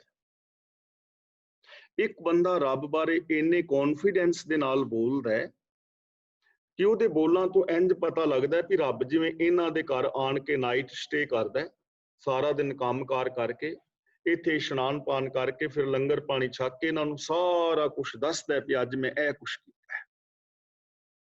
ਦੂਜਾ ਬੰਦਾ ਇੰਨੇ ਕੌਨਫੀਡੈਂਸ ਦੇ ਨਾਲ ਗੱਲ ਕਰਦਾ ਹੈ, ਇੰਜ ਪ੍ਰਤੀਤ ਹੁੰਦਾ ਹੈ ਵੀ ਰੱਬ ਸਵੇਰੇ ਕੰਮ ਤੇ ਨਿਕਲਦਾ, ਇਹਨਾਂ ਦੇ ਘਰੋਂ ਪਰੌਂਠੇ ਖਾ ਕੇ ਗੱਲਬਾਤ ਕਰਕੇ ਫਿਰ ਜਾਂਦਾ। ਤੀਜਾ ਬੰਦਾ ਇੰਨੇ ਕੌਨਫੀਡੈਂਸ ਨਾਲ ਬੋਲ ਰਿਹਾ, ਇੰਜ ਲੱਗਦਾ ਜਿਵੇਂ ਰੱਬ ਦਾ ਪੀਏ ਹੋਵੇ ਔਰ ਨਾਲ ਨਾਲ ਫਿਰਦਾ ਹੋਵੇ। ਗੁਰੂ ਜੀ ਕਹਿੰਦੇ ਨਾਨਕ ਆਖਣ ਸਭ ਕੋ ਆਖੇ, ਕਹਿਣ ਨੂੰ ਤੇ ਸਾਰੇ ਕਹਿ ਰਹੇ ਨੇ। ਦੇਖ ਲਓ ਜਿੰਨੇ ਵੀ ਧਰਮ ਦੇ ਨਾਮ ਦੇ ਉੱਤੇ ਜਿੰਨੇ ਵੀ ਡੇਰੇ ਨੇ, ਬਾਬੇ ਕਹਿ ਰਹੇ ਨੇ ਸਾਰੇ ਕਿ ਸਾਡੇ ਕੋਲ ਆਓ ਐਵੇਂ ਮਿਲੇਗਾ, ਸਾਡੇ ਕੋਲ ਆਓ ਐਵੇਂ ਮਿਲੇਗਾ। ਹਰ ਬੰਦਾ ਕਹਿ ਰਿਹਾ। ਇੱਕ ਦੂ ਇੱਕ ਸਿਆਣਾ, ਇੱਕ ਦੂ ਇੱਕ ਦਾ ਮਤਲਬ ਇੱਕ ਨਾਲੋਂ ਦੂਜਾ ਬੰਦਾ ਸਿਆਣਾ, ਕਿ ਮੈਂ ਤੇਰੇ ਨਾਲੋਂ ਸਿਆਣਾ, ਮੈਂ ਤੇਰੇ ਨਾਲੋਂ ਸਿਆਣਾ। ਇੱਕ ਤੋਂ ਇੱਕ ਸਿਆਣਾ ਬੰਦਾ ਦੂਜੇ ਨਾਲੋਂ ਵੱਧ ਚੜ ਕੇ ਗੱਲਾਂ ਕਰ ਰਿਹਾ ਹੈ। ਤੇ ਜਦੋਂ ਜ਼ਿੰਦਗੀ ਵੱਲ ਵੇਖਦੇ ਆ ਉਦੋਂ ਕੁਝ ਵੀ ਨਹੀਂ। ਕੋਈ ਬੰਦੇ ਨੇ ਜਾ ਕੇ ਦਰਵਾਜ਼ਾ ਖੜਕਾਇਆ ਕਿਸੇ ਦਾ, ਕਹਿਣ ਲੱਗਾ ਤੇਰਾ ਕੌਣ ਹੈ ਬਈ? ਕਹਿਣ ਲੱਗਾ ਮੈਂ ਸ਼ੇਰ ਸਿੰਘ। ਤੇ ਕਹਿੰਦਾ ਤੇਰੇ ਪਿਤਾ ਦਾ ਨਾਮ? ਕਹਿੰਦਾ ਮੇਰੇ ਪਿਤਾ ਦਾ ਨਾਮ ਬਘੇਲ ਸਿੰਘ। ਤੇ ਕਹਿੰਦਾ ਭਰਾ ਦਾ ਨਾਮ? ਕਹਿੰਦਾ ਭਰਾ ਦਾ ਨਾਮ ਬਹਾਦਰ ਸਿੰਘ। ਤੇ ਕਹਿੰਦਾ ਆ ਜਾ ਅੱਗੇ ਲੰਘ ਗਿਆ, ਕਹਿੰਦਾ ਤੁਹਾਡੇ ਕੁੱਤੇ ਤੋਂ ਡਰ ਲੱਗਦਾ। ਮੇਰਾ ਨਾਂ ਸ਼ੇਰ ਸਿੰਘ, ਪਿਤਾ ਦਾ ਨਾਮ ਬਘੇਲ ਸਿੰਘ, ਭਰਾ ਦਾ ਨਾਮ ਬਹਾਦਰ ਸਿੰਘ, ਤੇ ਡਰ ਲੱਗਦਾ ਪਿਆ ਕੁੱਤੇ ਤੋਂ। ਨਾਵਾਂ ਨਾਲ ਕੀ ਹੋਏਗਾ? ਰੱਬ ਬਾਰੇ ਗੱਲਾਂ ਤਾਂ ਬਹੁਤ ਕੀਤੀਆਂ ਜਾ ਰਹੀਆਂ ਨੇ, ਤੇ ਜਦੋਂ ਜ਼ਿੰਦਗੀ ਵਿੱਚ ਵੇਖਦੇ ਆ, ਸੋਚ ਵੇਖਦੇ ਆ, ਬੋਲ ਵੇਖਦੇ ਆ, ਉੱਥੇ ਕੱਖ ਵੀ ਨਹੀਂ, ਉੱਥੇ ਕੁਝ ਵੀ ਨਹੀਂ ਹੈ। ਵਿਹਾਰ ਵਿੱਚ ਕਿਸੇ ਬੰਦੇ ਨਾਲ ਗੱਲਾਂ ਦੇਖੋ, ਮੈਂ ਵੀ ਹੁਣ ਕਿੰਨੀਆਂ ਗੱਲਾਂ ਕਰੀ ਜਾ ਰਿਹਾ, ਲਗਾਤਾਰ ਬੋਲੀ ਜਾ ਰਿਹਾ, ਤੇ ਮੇਰਾ ਵਿਹਾਰ ਜਦੋਂ ਵੇਖੋਗੇ ਪਤਾ ਤੇ ਉਦੋਂ ਲੱਗਣਾ ਹੈ। ਹੁਣ ਕਲਾਸ ਵਿੱਚ ਤੇ ਤੁਹਾਨੂੰ ਲੱਗਦਾ ਹੋਣਾ ਭਾਈ ਮੋਹਰ ਸਿੰਘ ਬੜਾ ਵਧੀਆ ਬੰਦਾ ਹੈ, ਪਰ ਜਦੋਂ ਕਿਤੇ ਵਿਹਾਰ ਦੇ ਵਿੱਚ ਗੜਬੜ ਹੋ ਗਈ ਫਿਰ ਪਤਾ ਲੱਗਣਾ ਨਾ। ਤਾਂ ਵਿਹਾਰ ਵਿੱਚ ਕੁਝ ਵੀ ਨਹੀਂ। ਕਿਵ ਕਰ ਆਖਾਂ ਕਿਵ ਸਾਲਾਹੀ, ਕਿਉਂ ਵਰਨੀ ਕਿਵ ਜਾਣਾ, ਨਾਨਕ ਆਖਣ ਸਭ ਕੋ ਆਖੇ, ਇੱਕ ਦੂ ਇੱਕ ਸਿਆਣਾ। ਗੱਲਾਂ ਤਾਂ ਇੱਕ ਨਾਲੋਂ ਇੱਕ ਸਿਆਣੇ ਬਣ ਕੇ ਲੋਕ ਕਰ ਰਹੇ ਨੇ। ਤਾਂ ਇੱਥੇ ਗੱਲਾਂ ਕਰਨ ਦੀ ਲੋੜ ਨਹੀਂ ਹੈ। ਇਹ ਮਨ ਚੰਚਲਾ ਚਤੁਰਾਈ ਕਿਨੇ ਨਾ ਪਾਇਆ, ਗੱਲੀ ਜੋਗ ਨਾ ਹੋਈ। ਔਰ ਅਸੀਂ ਪਾਵਨ ਬਾਣੀ ਵਿੱਚ ਪੜ੍ਹਦੇ ਹਾਂ, ਗੱਲੀ ਅਸੀਂ ਚੰਗੀਆਂ, ਆਚਾਰੀ ਬੁਰੀਆਂ। ਗੱਲਾਂ ਵਿੱਚ ਅਸੀਂ ਚੰਗੇ ਭਲੇ ਹਾਂ, ਲੇਕਿਨ ਆਚਾਰ ਵਿਹਾਰ ਬੁਰਾ ਹੈ। ਗੱਲ ਤਾਂ ਆਚਾਰ ਵਿਹਾਰ ਦੀ ਹੈ, ਗੱਲ ਗੱਲਾਂ ਕਰਨ ਦੀ ਨਹੀਂ ਹੈ। ਗੱਲ ਤੇ ਹੁਕਮ ਰਜ਼ਾ ਵਿੱਚ ਤੁਰਨ ਦੀ ਹੈ। ਤੁਸੀਂ ਕਿੰਨਾ ਪਾਠ ਕਰਦੇ ਹੋ, ਗੱਲ ਇਹ ਨਹੀਂ ਕਿ ਤੁਸੀਂ ਪਾਠ ਕਿੰਨਾ ਕਰਦੇ ਹੋ, ਗੱਲ ਇਹ ਹੈ ਕਿ ਗੁਰਬਾਣੀ ਮੁਤਾਬਕ ਜ਼ਿੰਦਗੀ ਕਿਹਦੀ ਹੈ, ਗੁਰਬਾਣੀ ਮੁਤਾਬਕ ਜੀ ਕੌਣ ਰਿਹਾ ਹੈ। ਜੇ ਗੁਰਬਾਣੀ ਮੁਤਾਬਕ ਜੀ ਨਹੀਂ ਰਹੇ ਤਾਂ ਫਿਰ ਪਾਠ ਪੜਨ ਦਾ ਲਾਭ ਨਾ ਹੋਇਆ। ਪਾਠ ਪੜਨ ਦਾ ਲਾਭ ਉਸ ਦਿਨ ਹੋਏਗਾ ਜਿਸ ਦਿਨ ਗੁਰਬਾਣੀ ਮੁਤਾਬਕ ਜ਼ਿੰਦਗੀ ਬਣਾਵਾਂਗੇ।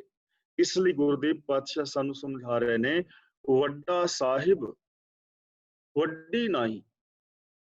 ਉਹ ਮਾਲਕ ਵੱਡਾ ਹੈ, ਸਾਹਿਬ ਹੈ, ਸਾਡਾ ਮਾਲਕ ਹੈ, ਵੱਡਾ ਹੈ, ਔਰ ਉਹਦਾ ਵੱਡਪਨ ਮੁਕੰਮਲ ਤੌਰ ਤੇ ਬਿਆਨ ਨਹੀਂ ਕੀਤਾ ਜਾ ਸਕਦਾ। ਕਿੱਡਾ ਵੱਡਾ ਹੈ ਰੱਬ। ਗੁਰੂ ਜੀ ਕਹਿੰਦੇ ਨੇ, ਸੁਣ ਵੱਡਾ ਆਖੇ ਸਭ ਕੋਈ। ਸੁਣ ਸੁਣ ਕੇ ਸਾਰੇ ਕਹਿ ਰਹੇ ਨੇ ਰੱਬ ਵੱਡਾ ਹੈ। ਸੁਣ ਵੱਡਾ ਨਹੀਂ ਕਹਿਣਾ, ਸੁਣ ਵੱਡਾ ਆਖੇ ਸਭ ਕੋਈ। ਸੁਣ ਕੇ ਸਾਰੇ ਵੱਡਾ ਕਹਿ ਰਹੇ ਨੇ। ਤੁਸੀਂ ਮੇਰੇ ਤੋਂ ਸੁਣ ਕੇ ਕਹਿ ਰਹੇ ਹੋ ਰੱਬ ਵੱਡਾ ਹੈ, ਮੈਂ ਤੁਹਾਡੇ ਤੋਂ ਸੁਣ ਕੇ ਕਹਿ ਰਿਹਾ ਰੱਬ ਵੱਡਾ ਹੈ। ਸੁਣ ਸੁਣ ਕੇ ਇੱਕ ਦੂਜੇ ਤੋਂ ਸਾਰੇ ਕਹੀ ਜਾ ਰਹੇ ਨੇ ਵੱਡਾ ਹੈ। ਸੁਣ ਵੱਡਾ ਆਖੇ ਸਭ ਕੋਏ, ਪਰ ਗੁਰੂ ਜੀ ਕਹਿੰਦੇ ਨੇ ਕੇਵਡ ਵੱਡਾ ਡੀਠਾ ਹੋਏ। ਕਿਹੜਾ ਵੱਡਾ ਹੈ ਇਹ ਤੇ ਕੋਈ ਤਾਂ ਹੀ ਦੱਸੇ ਨਾ ਜੇ ਕਿਸੇ ਨੇ ਵੇਖਿਆ ਹੋਵੇ, ਉਹਦੇ ਅੰਤ ਨੂੰ ਜਾਣਿਆ ਹੋਵੇ, ਤਾਂ ਕਿੱਡਾ ਵੱਡਾ ਹੈ ਇਹਦਾ ਅੰਤ ਨਹੀਂ ਪਾਇਆ ਜਾਂਦਾ। ਬੜਾ ਵੱਡਾ ਹੈ, ਵੱਡਾ ਸਾਹਿਬ, ਵੱਡੀ ਨਾਈ। ਇੱਥੇ ਦੇਖੋ ਲਿਖਿਆ ਹੈ ਨਾਈ, ਤਾਂ ਇਹਨੂੰ ਨਾਈ ਨਹੀਂ ਪੜਨਾ, ਕਿਉਂਕਿ ਰੱਬ ਕੋਈ ਨਾਈ ਨਹੀਂ ਹੈ ਜਾਤ ਦਾ। ਨਾਈ, ਨਾਈ ਦਾ ਮਤਲਬ ਸ਼ੋਭਾ। ਵੱਡਾ ਸਾਹਿਬ, ਵੱਡੀ ਨਾਈ, ਉਹਦੀ ਸ਼ੋਭਾ ਬੜੀ ਵੱਡੀ ਹੈ, ਬਹੁਤ ਵੱਡੀ ਸ਼ੋਭਾ ਵਾਲਾ ਹੈ। ਔਰ ਯਾਦ ਰੱਖਣਾ, ਜੋ ਉਸ ਵੱਡੇ ਦੇ ਨਾਲ ਜੁੜੇਗਾ ਉਹਦੀ ਵੀ ਸ਼ੋਭਾ ਵੱਡੀ ਹੋ ਜਾਏਗੀ, ਉਹ ਵੀ ਉਹਦੇ ਵਰਗਾ ਹੀ ਹੋ ਜਾਏਗਾ। ਔਰ ਉਹ ਵੱਡੀ ਸਿਫਤ ਸਲਾਹ ਵਾਲਾ ਹੈ, ਇਸ ਲਈ ਉਹਦੀ ਸਿਫਤ ਸਲਾਹ ਕਰਨੀ ਹੈ, ਉਹਦੀ ਸਿਫਤ ਸਲਾਹ ਦੇ ਨਾਲ ਜੁੜਨਾ ਹੈ। ਤੇ ਨਾਲ ਕਹਿੰਦੇ ਨੇ ਕੀਤਾ ਜਾਕਾ ਹੋਵੇ। ਇਸ ਜਗਤ ਦੇ ਅੰਦਰ ਜਿਸ ਦਾ ਕੀਤਾ ਹੋਇਆ ਸਭ ਕੁਝ ਹੁੰਦਾ ਹੈ। ਯਾਨੀ ਜਗਤ ਦੇ ਅੰਦਰ ਕੀ ਵਾਪਰ ਰਿਹਾ ਹੈ, ਜੋ ਰੱਬ ਕਰ ਰਿਹਾ ਹੈ। ਕਿਸੇ ਹੋਰ ਦਾ ਕੀਤਾ ਹੋਇਆ ਇੱਥੇ ਨਹੀਂ ਹੁੰਦਾ। ਇੱਥੇ ਬ੍ਰਹਮਾ ਵਿਸ਼ਨੂੰ ਮਹੇਸ਼ ਦਾ ਕੀਤਾ ਕੁਛ ਨਹੀਂ ਹੁੰਦਾ। ਇੱਥੇ ਸਾਡਾ ਕੀਤਾ ਕੁਛ ਨਹੀਂ ਹੁੰਦਾ, ਬੰਦੇ ਦਾ ਕੀਤਾ ਕੁਛ ਨਹੀਂ ਹੁੰਦਾ, ਰੱਬ ਦਾ ਕੀਤਾ ਹੁੰਦਾ ਹੈ। ਹੁਣ ਇਹ ਚੀਜ਼ ਸਮਝਣ ਵਾਲੀ ਹੈ। ਕੀਤਾ ਜਾਕਾ ਹੋਏ ਦਾ ਮਤਲਬ ਜਿਸ ਤੇ ਹੁਕਮ ਦੇ ਅੰਦਰ ਸਾਰਾ ਕੁਝ ਹੋ ਰਿਹਾ ਹੈ, ਹੁਕਮ ਤੋਂ ਬਾਹਰ ਨਹੀਂ। ਹੁਕਮ ਦਾ ਮਤਲਬ ਲਾ ਆਫ ਨੇਚਰ, ਹੁਕਮ ਦਾ ਮਤਲਬ ਸਿਸਟਮ, ਹੁਕਮ, ਰਜ਼ਾ, ਭਾਣਾ, ਲੇਖ, ਇਹਦਾ ਮਤਲਬ ਹੈ ਸਿਸਟਮ, ਕੁਦਰਤ ਦੇ ਬਜਵੇਂ ਨਿਯਮ। ਇਹਨਾਂ ਨੇਮਾਂ ਦੇ ਅੰਦਰ ਸਭ ਕੁਝ ਹੁੰਦਾ, ਨੇਮਾਂ ਤੋਂ ਬਾਹਰ ਕੁਛ ਵੀ ਨਹੀਂ, ਨੇਮਾਂ ਤੋਂ ਬਾਹਰ। ਜਦੋਂ ਨੇਮ ਤੋਂ ਬਾਹਰ ਕੁਝ ਕਰਨ ਦਾ ਯਤਨ ਕਰਾਂਗੇ ਉਦੋਂ ਅਸੀਂ ਫੇਲ ਹੋਵਾਂਗੇ ਜ਼ਿੰਦਗੀ ਵਿੱਚ, ਉਦੋਂ ਸਾਡੇ ਜੀਵਨ ਦੇ ਵਿੱਚ ਦੁੱਖ ਆਉਣਗੇ, ਉਦੋਂ ਸਾਡੇ ਅੰਦਰੋਂ ਇਨਸਾਨੀਅਤ ਖਤਮ ਹੋਏਗੀ। ਤੇ ਜਦੋਂ ਅਸੀਂ ਲਾ ਆਫ ਨੇਚਰ, ਰੱਬੀ ਨਿਯਮਾਵਲੀ ਦੇ ਅੰਦਰ ਤੁਰਾਂਗੇ ਤਾਂ ਅਸੀਂ ਸਚਿਆਰ ਹੋਵਾਂਗੇ। ਹੁਕਮ ਰਜ਼ਾਈ ਚੱਲਣਾ, ਨਾਨਕ ਲਿਖਿਆ ਨਾਲ, ਸਚਿਆਰ ਹੋਣ ਵਾਸਤੇ ਇੱਕੋ ਹੀ ਸਾਧਨ ਹੈ, ਹੁਕਮ ਵਿੱਚ ਤੁਰਨਾ। ਗੁਰੂ ਦੀ ਪਾਵਨ ਬਾਣੀ ਮੁਤਾਬਕ ਜ਼ਿੰਦਗੀ ਜੀਣੀ, ਮਨ, ਬਚਨ ਔਰ ਕਰਮ ਕਰਕੇ। ਮੁਕੰਮਲ ਸ਼ਖਸੀਅਤ ਸਾਡੀ ਸੱਚ ਦੇ ਉੱਤੇ ਆਧਾਰਿਤ ਹੋਵੇ। ਰਾਜਨੀਤੀ, ਧਰਮ, ਅਰਥ, ਸਮਾਜ ਆਦਿ ਸਰੀਰਕ, ਮਾਨਸਿਕ, ਬੌਧਿਕ, ਆਤਮਿਕ, ਪਰਿਵਾਰਕ, ਵਿਵਹਾਰਕ ਤੌਰ ਤੇ ਸਾਡਾ ਮੁਕੰਮਲ ਜੀਵਨ ਕਿਸੇ ਸਿਸਟਮ ਦੇ ਵਿੱਚ ਹੋਵੇ, ਮਰਿਆਦਾ ਦੇ ਵਿੱਚ ਹੋਵੇ, ਗੁਰੂ ਦੇ ਹੁਕਮ ਅਨੁਸਾਰ ਹੋਵੇ, ਗਿਆਨ ਦੇ ਦਾਇਰੇ ਦੇ ਵਿੱਚ ਹੋਵੇ, ਤਾਂ ਗੁਰੂ ਪਾਤਸ਼ਾਹ ਜੀ ਕਹਿੰਦੇ ਨੇ ਉਹਦਾ ਕੀਤਾ ਹੋਇਆ ਹੀ ਸਾਰਾ ਇਸ ਸੰਸਾਰ ਦੇ ਅੰਦਰ ਵਾਪਰਦਾ ਹੈ। ਉਹਦੇ ਹੁਕਮ ਤੋਂ ਬਾਹਰ ਕੁਝ ਨਹੀਂ ਹੋ ਸਕਦਾ। ਹੁਕਮ ਦੇ ਅੰਦਰ ਰਹਿ ਕੇ ਕਰੋਗੇ ਬਹੁਤ ਕੁਝ ਹੋ ਜਾਏਗਾ। ਜਿੰਨਾ ਵੀ ਸਾਇੰਸ ਨੇ ਵਿਕਾਸ ਕੀਤਾ ਹੈ, ਖੋਜਾਂ ਕੀਤੀਆਂ ਨੇ, ਮਨੁੱਖ ਲਈ ਸਹੂਲਤਾਂ ਪੈਦਾ ਕੀਤੀਆਂ ਨੇ, ਹੁਕਮ ਦੇ ਵਿੱਚ, ਸਿਸਟਮ ਦੇ ਅੰਦਰ। ਵਿਗਿਆਨਿਕਾਂ ਨੇ ਕੁਦਰਤ ਦੇ ਇਸ ਸਿਸਟਮ ਨੂੰ ਸਮਝਿਆ ਹੈ, ਕੁਦਰਤ ਦੇ ਸਿਸਟਮ ਨੂੰ ਸਮਝ ਕੇ ਖੋਜਾਂ ਕੀਤੀਆਂ ਨੇ ਕਿ ਸਟੀਮ ਦੇ ਅੰਦਰ ਇੰਨੀ ਪਾਵਰ ਹੈ, ਉਹਦੇ ਨਾਲ ਸਟੀਮ ਇੰਜਨ ਚੱਲ ਸਕਦਾ ਹੈ। ਪੰਛੀਆਂ ਨੂੰ ਉਡਦਿਆਂ ਵੇਖ ਕੇ ਸੰਭਾਵਨਾ ਅੰਦਰ ਪੈਦਾ ਹੋਈ ਤਾਂ ਹਵਾਈ ਜਹਾਜ਼ ਬਣਾਏ ਨੇ। ਸਿਸਟਮ ਹੈ ਨਾ ਕਿ ਇਸ ਸਿਸਟਮ ਦੇ ਨਾਲ ਉਡਾਇਆ ਜਾ ਸਕਦਾ ਹੈ। ਪਾਣੀ ਦੇ ਅੰਦਰ ਵੱਡੀ ਲੱਕੜ ਨੂੰ ਤਰਦਿਆਂ ਵੇਖ ਕੇ ਘਨੱਤਵ ਆਦਿਕ ਦੀ ਖੋਜ ਕੀਤੀ ਗਈ ਨਾ, ਔਰ ਜਹਾਜ਼ ਅੱਜ ਪਾਣੀ ਦੇ ਉੱਤੇ ਤੈਰ ਰਹੇ ਨੇ, ਸਿਸਟਮ ਦੇ ਵਿੱਚ ਨੇ, ਸਿਸਟਮ ਤੋਂ ਬਾਹਰ ਨਹੀਂ। ਐਵੇਂ ਜਿਹੜਾ ਵਿਕਾਸ ਹੈ ਉਹ ਸਿਸਟਮ ਵਿੱਚ ਹੋਏਗਾ, ਤੇ ਜੇ ਅਸੀਂ ਸਿਸਟਮ ਨੂੰ ਤੋੜਾਂਗੇ ਤੇ ਵਿਨਾਸ਼ ਵੀ ਸਿਸਟਮ ਵਿੱਚ ਹੋਏਗਾ। ਦੁਨੀਆ ਵਿੱਚ ਪਰਮਾਣੂ ਦੀ ਸ਼ਕਤੀ ਹੈ ਨਾ, ਪਰਮਾਣੂ ਇੱਕ ਬੜੀ ਵੱਡੀ ਐਟਮ ਤਾਕਤ ਹੈ, ਬੜੀ ਵੱਡੀ। ਹੁਣ ਉਸ ਐਟਮ ਦੀ ਸ਼ਕਤੀ ਨੂੰ ਚਾਹੇ ਤੁਸੀਂ ਬਿਜਲੀ ਵਗੈਰਾ ਬਣਾਉਣ ਵਾਸਤੇ ਵਰਤ ਲਓ, ਚਾਹੇ ਐਟਮ ਬੰਬ ਬਣਾ ਲਓ, ਵਿਨਾਸ਼ ਵਾਸਤੇ ਵਰਤ ਲਓ, ਸ਼ਕਤੀ ਹੈ, ਉਹਦੇ ਗੁਣ ਨੇ। ਜੇ ਉਹਦੇ ਸਿਸਟਮ ਨੂੰ ਸਹੀ ਵਰਤੋਗੇ, ਜੀਵਨ ਵਿੱਚ ਵਿਕਾਸ ਹੋਏਗਾ। ਜ਼ਬਾਨ ਹੈ, ਇਹਨੂੰ ਸਹੀ ਵਰਤੋਗੇ ਤਾਂ ਪਿਆਰ ਮੁਹੱਬਤ ਬਣੇਗਾ। ਜੇ ਇਹਦੀ ਗਲਤ ਵਰਤੋਂ ਕਰੋਗੇ ਤਾਂ ਗੜਬੜ ਹੋਏਗੀ। ਜੇ ਆਪਣੇ ਵਿਹਾਰ ਨੂੰ ਠੀਕ ਇੱਕ ਦੂਜੇ ਨਾਲ ਇਮਾਨਦਾਰੀ ਵਾਲਾ ਰੱਖੋਗੇ ਤਾਂ ਜ਼ਿੰਦਗੀ ਵਿੱਚ ਸੁੱਖ ਪੈਦਾ ਹੋਣਗੇ। ਇਮਾਨਦਾਰੀ ਨੂੰ ਖਤਮ ਕਰੋਗੇ, ਇੱਕ ਦੂਜੇ ਦੇ ਹੱਕ ਖਾਓਗੇ, ਜ਼ਿੰਦਗੀ ਵਿੱਚ ਗੜਬੜ ਹੋਏਗੀ। ਕੀਤਾ ਜਾ ਕਾ ਹੋਵੇ। ਤੇ ਗੁਰੂ ਜੀ ਕਹਿੰਦੇ ਨੇ, ਨਾਨਕ ਜੇ ਕੋ ਆਪੋਂ ਜਾਣੈ। ਆਪੋਂ ਜਾਣੈ ਦਾ ਮਤਲਬ ਜੇ ਕੋਈ ਸਮਝੇ ਕਿ ਮੈਂ ਕਰ ਸਕਣਾ ਸਿਸਟਮ ਤੋਂ ਬਾਹਰ, ਜੇ ਕੋਈ ਇਹ ਸੋਚੇ ਕਿ ਮੈਂ ਰੱਬ ਦੇ ਸਿਸਟਮ ਤੋਂ ਬਾਹਰ ਕੁਝ ਕਰ ਸਕਣਾ, ਆਪਣੇ ਆਪ ਨੂੰ ਰੱਬ ਤੋਂ ਵੱਡਾ ਸਮਝੇ, ਅੱਗੇ ਗਿਆ ਨਾ ਸੋ ਹੈ, ਉਹ ਅੱਗੇ ਜਾ ਕੇ ਸ਼ੋਭਾ ਨਹੀਂ ਪਾਏਗਾ। ਅੱਗੇ ਜਾ ਕੇ ਦਾ ਮਤਲਬ ਇਹ ਨਹੀਂ ਕਿ ਮਰਨ ਤੋਂ ਬਾਅਦ, ਅੱਗੇ ਜਾ ਕੇ ਮਤਲਬ ਜਦੋਂ ਸੱਚ ਦਾ ਸਾਹਮਣਾ ਕਰਨਾ ਪਵੇਗਾ। ਜਦੋਂ ਸੱਚ ਦਾ ਸਾਹਮਣਾ ਕਰਨਾ ਪਵੇਗਾ ਤੇ ਸ਼ੋਭਾ ਨਹੀਂ ਹੋਣੀ ਨਾ। ਸੱਚ ਦਾ ਸਾਹਮਣਾ ਕਿਵੇਂ ਕਰ ਪਾਓ? ਇੱਕ ਝੂਠਾ ਬੰਦਾ ਬੇਸ਼ੱਕ ਜਿੰਨਾ ਮਰਜ਼ੀ ਫੜਾ ਮਾਰੀ ਜਾਏ, ਪਰ ਜਦੋਂ ਸੱਚ ਦਾ ਸਾਹਮਣਾ ਕਰਨਾ ਪਵੇਗਾ, ਜੇ ਕੋਈ ਬੰਦਾ ਹੁਣੇ ਫੜ ਮਾਰੇ ਕਿ ਮੈਂ ਜੀ ਕਾਰਬਨ ਮੋਨੋਆਕਸਾਈਡ ਨਾਲ ਜਿੰਦਾ ਰਹਿ ਸਕਣਾ, ਤੇ ਜੇ ਉਹਨੂੰ ਕਾਰਬਨ ਮੋਨੋਆਕਸਾਈਡ ਦਿੱਤੀ ਜਾਏ ਕਿ ਇਹਦੇ ਨਾਲ ਜਿੰਦਾ ਰਹਿ ਕੇ ਵਿਖਾ, ਤੇ ਫਿਰ ਸ਼ੋਭਾ ਨਹੀਂ ਨਾ, ਸੱਚ ਦਾ ਸਾਹਮਣਾ ਨਹੀਂ ਹੋਣਾ। ਬਿਨਾਂ ਆਕਸੀਜਨ ਤੋਂ ਜਿੰਦਾ ਨਹੀਂ ਰਿਹਾ ਜਾਣਾ।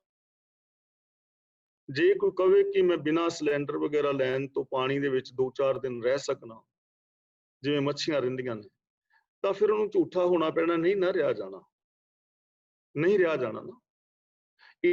ਇਸ ਲਈ ਜਿੱਥੇ ਸੱਚ ਦਾ ਸਾਹਮਣਾ ਕਰਨਾ ਪੈਣਾ, ਉੱਥੇ ਸ਼ੋਭਾ ਨਹੀਂ ਹੋਣੀ। ਸਿਸਟਮ ਦੇ ਅੰਦਰ ਬਹੁਤ ਕੁਝ ਹੋ ਸਕਦਾ ਹੈ, ਸਿਸਟਮ ਤੋਂ ਬਾਹਰ ਨਹੀਂ, ਰੱਬੀ ਰਜ਼ਾ ਤੋਂ ਬਾਹਰ ਨਹੀਂ। ਇਸ ਲਈ ਸਾਡੀ ਜ਼ਿੰਦਗੀ ਦੇ ਅੰਦਰ ਸੁੱਖ ਆ ਸਕਦੇ ਨੇ, ਸ਼ਾਂਤੀ ਆ ਸਕਦੀ ਹੈ, ਖੇੜਾ ਆ ਸਕਦਾ ਹੈ, ਅਸੀਂ ਸਚਿਆਰ ਹੋ ਸਕਦੇ ਹਾਂ, ਅਸੀਂ ਮਹਾਨ ਹੋ ਸਕਦੇ ਹਾਂ, ਰੱਬ ਦੇ ਅੰਦਰ ਮਿਲ ਕੇ ਰੱਬ ਵਰਗੇ ਹੋ ਸਕਦੇ ਹਾਂ। ਇਹ ਸੰਭਾਵਨਾ ਸਾਡੇ ਸਾਰਿਆਂ ਦੇ ਅੰਦਰ ਮੌਜੂਦ ਹੈ। ਜਿੰਨਾ ਮਰਜ਼ੀ ਤੁਸੀਂ ਆਪਣਾ ਵਿਕਾਸ ਕਰ ਸਕਦੇ ਹੋ, ਲੇਕਿਨ ਸਿਸਟਮ ਨੂੰ ਸਮਝ ਕੇ। ਸਾਡੇ ਪਰਿਵਾਰ, ਜੇ ਅਸੀਂ ਆਪਣੇ ਕਲਚਰ ਦੇ ਨਾਲ ਜੁੜ ਕੇ ਰਹਿਣਾ ਚਾਹੀਏ ਤਾਂ ਅਸੀਂ ਰਹਿ ਸਕਦੇ ਹਾਂ, ਭਾਵੇਂ ਕਿਸੇ ਵੀ ਦੇਸ਼ ਵਿੱਚ ਹੋਈਏ। ਬਹੁਤ ਸਾਰੇ ਲੋਕਾਂ ਨੇ ਯਤਨ ਕੀਤੇ ਨੇ, ਜਿਨ੍ਹਾਂ ਨੇ ਕੀਤੇ ਨੇ ਸਹੀ ਯਤਨ, ਉਹ ਕਾਮਯਾਬ ਨੇ। ਜੇਕਰ ਅਸੀਂ ਕਾਮਯਾਬ ਨਹੀਂ ਹੋਏ ਤਾਂ ਇਹਦਾ ਮਤਲਬ ਅਸੀਂ ਕਿਤੇ ਸਿਸਟਮ ਨੂੰ ਤੋੜਿਆ ਹੈ, ਸਾਡੀ ਕਿਤੇ ਗਲਤੀ ਸੀ। ਉਹ ਗਲਤੀ ਸਾਨੂੰ ਮੰਨਣੀ ਪਵੇਗੀ। ਹਾਂ, ਇਹ ਗੱਲ ਵੱਖਰੀ ਹੈ ਕਿ ਅਸੀਂ ਨਾ ਮੰਨੀਏ, ਕੂੜੇ ਮੂਰਖ ਕੀ ਹੱਠ ਹਿੱਸਾ, ਵੀ ਕਈ ਵਾਰ ਬੰਦਾ ਅੜਿਆ ਰਹਿੰਦਾ ਹੈ ਕਿ ਉਹਨੇ ਮੰਨਣਾ ਹੀ ਨਹੀਂ ਹੁੰਦਾ। ਇਹ ਵੱਖਰਾ ਟੌਪਿਕ ਹੈ ਕਿ ਉਹ ਮੰਨੇ ਹੀ ਨਾ। ਲੇਕਿਨ ਜਦੋਂ ਅਸੀਂ ਸੱਚ ਦੇ ਅੱਗੇ ਸਾਹਮਣੇ ਹੋਵਾਂਗੇ ਤਾਂ ਸਾਨੂੰ ਸਮਝ ਆ ਜਾਏਗੀ ਕਿ ਸਾਡੀ ਇੱਥੇ ਗਲਤੀ ਸੀ। ਜੇ ਅਸੀਂ ਉਹ ਗਲਤੀ ਨਾ ਕਰਦੇ ਤਾਂ ਐਵੇਂ ਨਹੀਂ ਸੀ ਹੋਣਾ। ਤਾਂ ਜੇ ਹੁਣ ਤੱਕ ਕੁਝ ਗਲਤੀਆਂ ਹੋਈਆਂ ਨੇ ਤਾਂ ਅਸੀਂ ਅੱਗੋਂ ਸੁਧਾਰ ਸਕਦੇ ਹਾਂ। ਜੇ ਅਸੀਂ ਕੋਈ ਜ਼ਿੰਦਗੀ ਦੇ ਵਿੱਚ ਗਲਤ ਐਗਜ਼ਿਟ ਲੈ ਲਿਆ ਹੈ ਤਾਂ ਅਸੀਂ ਯੂ ਟਰਨ ਲੈ ਸਕਦੇ ਹਾਂ, ਫਿਰ ਅਸੀਂ ਹਾਈਵੇ ਤੇ ਆ ਸਕਦੇ ਹਾਂ, ਅਸੀਂ ਆਪਣੇ ਸਿੱਧੇ ਰਾਹ ਤੇ ਚੱਲ ਸਕਦੇ ਹਾਂ। ਸਾਡੇ ਜੀਵਨ ਦੇ ਅੰਦਰ ਹਰ ਏਜ ਦੇ ਅੰਦਰ ਹਰ ਸਮੇਂ ਸੰਭਾਵਨਾ ਹੈ। ਨਾਨਕ ਜੇ ਕੋ ਆਪੋ ਜਾਣੈ, ਅੱਗੇ ਗਿਆ ਨਾ ਸੋ ਹੈ। ਜੇ ਕੋਈ ਆਪਣੇ ਆਪ ਨੂੰ ਇਹ ਸਮਝੇ ਕਿ ਮੈਂ ਐਸਾ ਕਰ ਸਕਦਾ ਹਾਂ ਤਾਂ ਉਹ ਅੱਗੇ ਗਿਆ ਹੋਇਆ ਸ਼ੋਭਾ ਪਾਏਗਾ ਨਹੀਂ, ਭਾਵ ਕਿ ਸੱਚ ਦਾ ਸਾਹਮਣਾ ਨਹੀਂ ਕਰ ਪਾਏਗਾ, ਉਹ ਕਦੇ ਵੀ ਕਾਮਯਾਬ ਨਹੀਂ ਹੋਏਗਾ। ਤਾਂ ਅੱਜ ਦੀ ਇਸ ਵਿਚਾਰ ਮੁਤਾਬਕ ਤੀਰਥ ਤਪ ਦਇਆ ਦਾ ਦਾਨ ਜਿਹੜੇ ਨੇ, ਜੋ ਕਰਮ ਕਾਂਡ ਨੇ, ਉਹਨਾਂ ਦੇ ਨਾਲ ਬੰਦੇ ਨੂੰ ਸੱਚਾ ਮਾਣ, ਆਦਰ, ਸਤਿਕਾਰ, ਸੁਖ ਆਦਿਕ ਨਹੀਂ ਮਿਲਦਾ।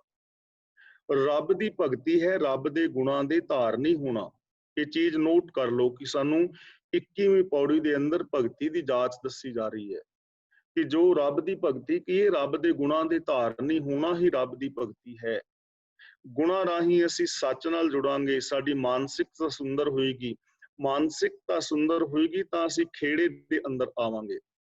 ਇਹ ਕੁਦਰਤ ਅਨੰਤ ਹੈ, ਇਸ ਕੁਦਰਤ ਦਾ ਅੰਤ ਨਹੀਂ ਪਾਇਆ ਜਾ ਸਕਦਾ।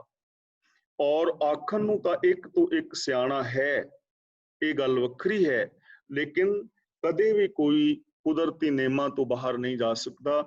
ਉਹ ਪ੍ਰਭੂ ਆਪ ਹੀ ਜਾਣਦਾ ਹੈ, ਉਹਦਾ ਅੰਤ ਨਹੀਂ ਪਾਇਆ ਜਾ ਸਕਦਾ। ਤਾਂ ਜੋ ਉਹਦੇ ਗੁਣਾਂ ਦਾ ਧਾਰਨੀ ਹੋਏਗਾ, ਜੋ ਉਹਦੇ ਹੁਕਮ ਰਜ਼ਾ ਦੇ ਅੰਦਰ ਤੁਰੇਗਾ, ਉਹ ਮਨੁੱਖ ਸਚਿਆਰ ਹੋ ਜਾਏਗਾ। ਇਹ ਸੰਭਾਵਨਾ ਹਰ ਇੱਕ ਦੇ ਅੰਦਰ ਹੈ। ਤਾਂ ਅਸੀਂ ਸੱਚ ਨਾਲ ਜੁੜੀਏ, ਆਪਣੀ ਮਾਨਸਿਕਤਾ ਨੂੰ ਸੁੰਦਰ ਕਰੀਏ, ਫਿਰ ਸਾਡੇ ਅੰਦਰ ਵਿਗਾਸਤਾ ਆਏਗੀ। ਜਿੰਨੇ ਵੀ ਕਰਮ ਕਾਂਡ ਨੇ ਉਹਨਾਂ ਰਾਹੀਂ ਕਦੇ ਵੀ ਜੀਵਨ ਵਿੱਚ ਖੁਸ਼ੀ ਪੈਦਾ ਨਹੀਂ ਹੋਣੀ। ਖੁਸ਼ੀ ਵਾਸਤੇ ਸਾਨੂੰ ਗੁਰੂ ਦੀ ਪਾਵਨ ਬਾਣੀ ਮੁਤਾਬਕ ਜ਼ਿੰਦਗੀ ਜੀਣ ਦਾ ਯਤਨ ਕਰਨਾ ਚਾਹੀਦਾ ਹੈ। ਗੁਣਾਂ ਦੇ ਧਾਰਨੀ ਹੋਣਾ ਚਾਹੀਦਾ ਹੈ, ਹਮੇਸ਼ਾ ਪੋਜ਼ਿਟਿਵ ਸੋਚਣਾ ਚਾਹੀਦਾ ਹੈ, ਰੱਬੀ ਰਜ਼ਾ ਭਾਣੇ ਵਿੱਚ ਤੁਰਨਾ ਚਾਹੀਦਾ ਹੈ। ਔਰ ਸੌਖੇ ਸ਼ਬਦਾਂ ਵਿੱਚ ਕਹੀਏ ਤਾਂ ਸਾਹਿਬ ਸ੍ਰੀ ਗੁਰੂ ਗ੍ਰੰਥ ਸਾਹਿਬ ਜੀ ਦੀ ਪਾਵਨ ਬਾਣੀ ਅਨੁਸਾਰ ਸਾਨੂੰ ਆਪਣੇ ਜਿਹੜੀ ਇਹ ਜ਼ਿੰਦਗੀ ਬਣਾਉਣੀ ਚਾਹੀਦੀ ਹੈ। ਗੁਰੂ ਦੇ ਦਿੱਤੇ ਵੇ ਆਫ ਲਾਈਫ ਨੂੰ ਅਪਣਾ ਕੇ ਅਸੀਂ ਹਰ ਕਿਸਮ ਦਾ ਸੁੱਖ ਮਾਣ ਸਕਦੇ ਹਾਂ। ਮੈਂ ਇੱਥੇ ਖਿਮਾ ਦਾ ਜਾਚਕ ਹਾਂ।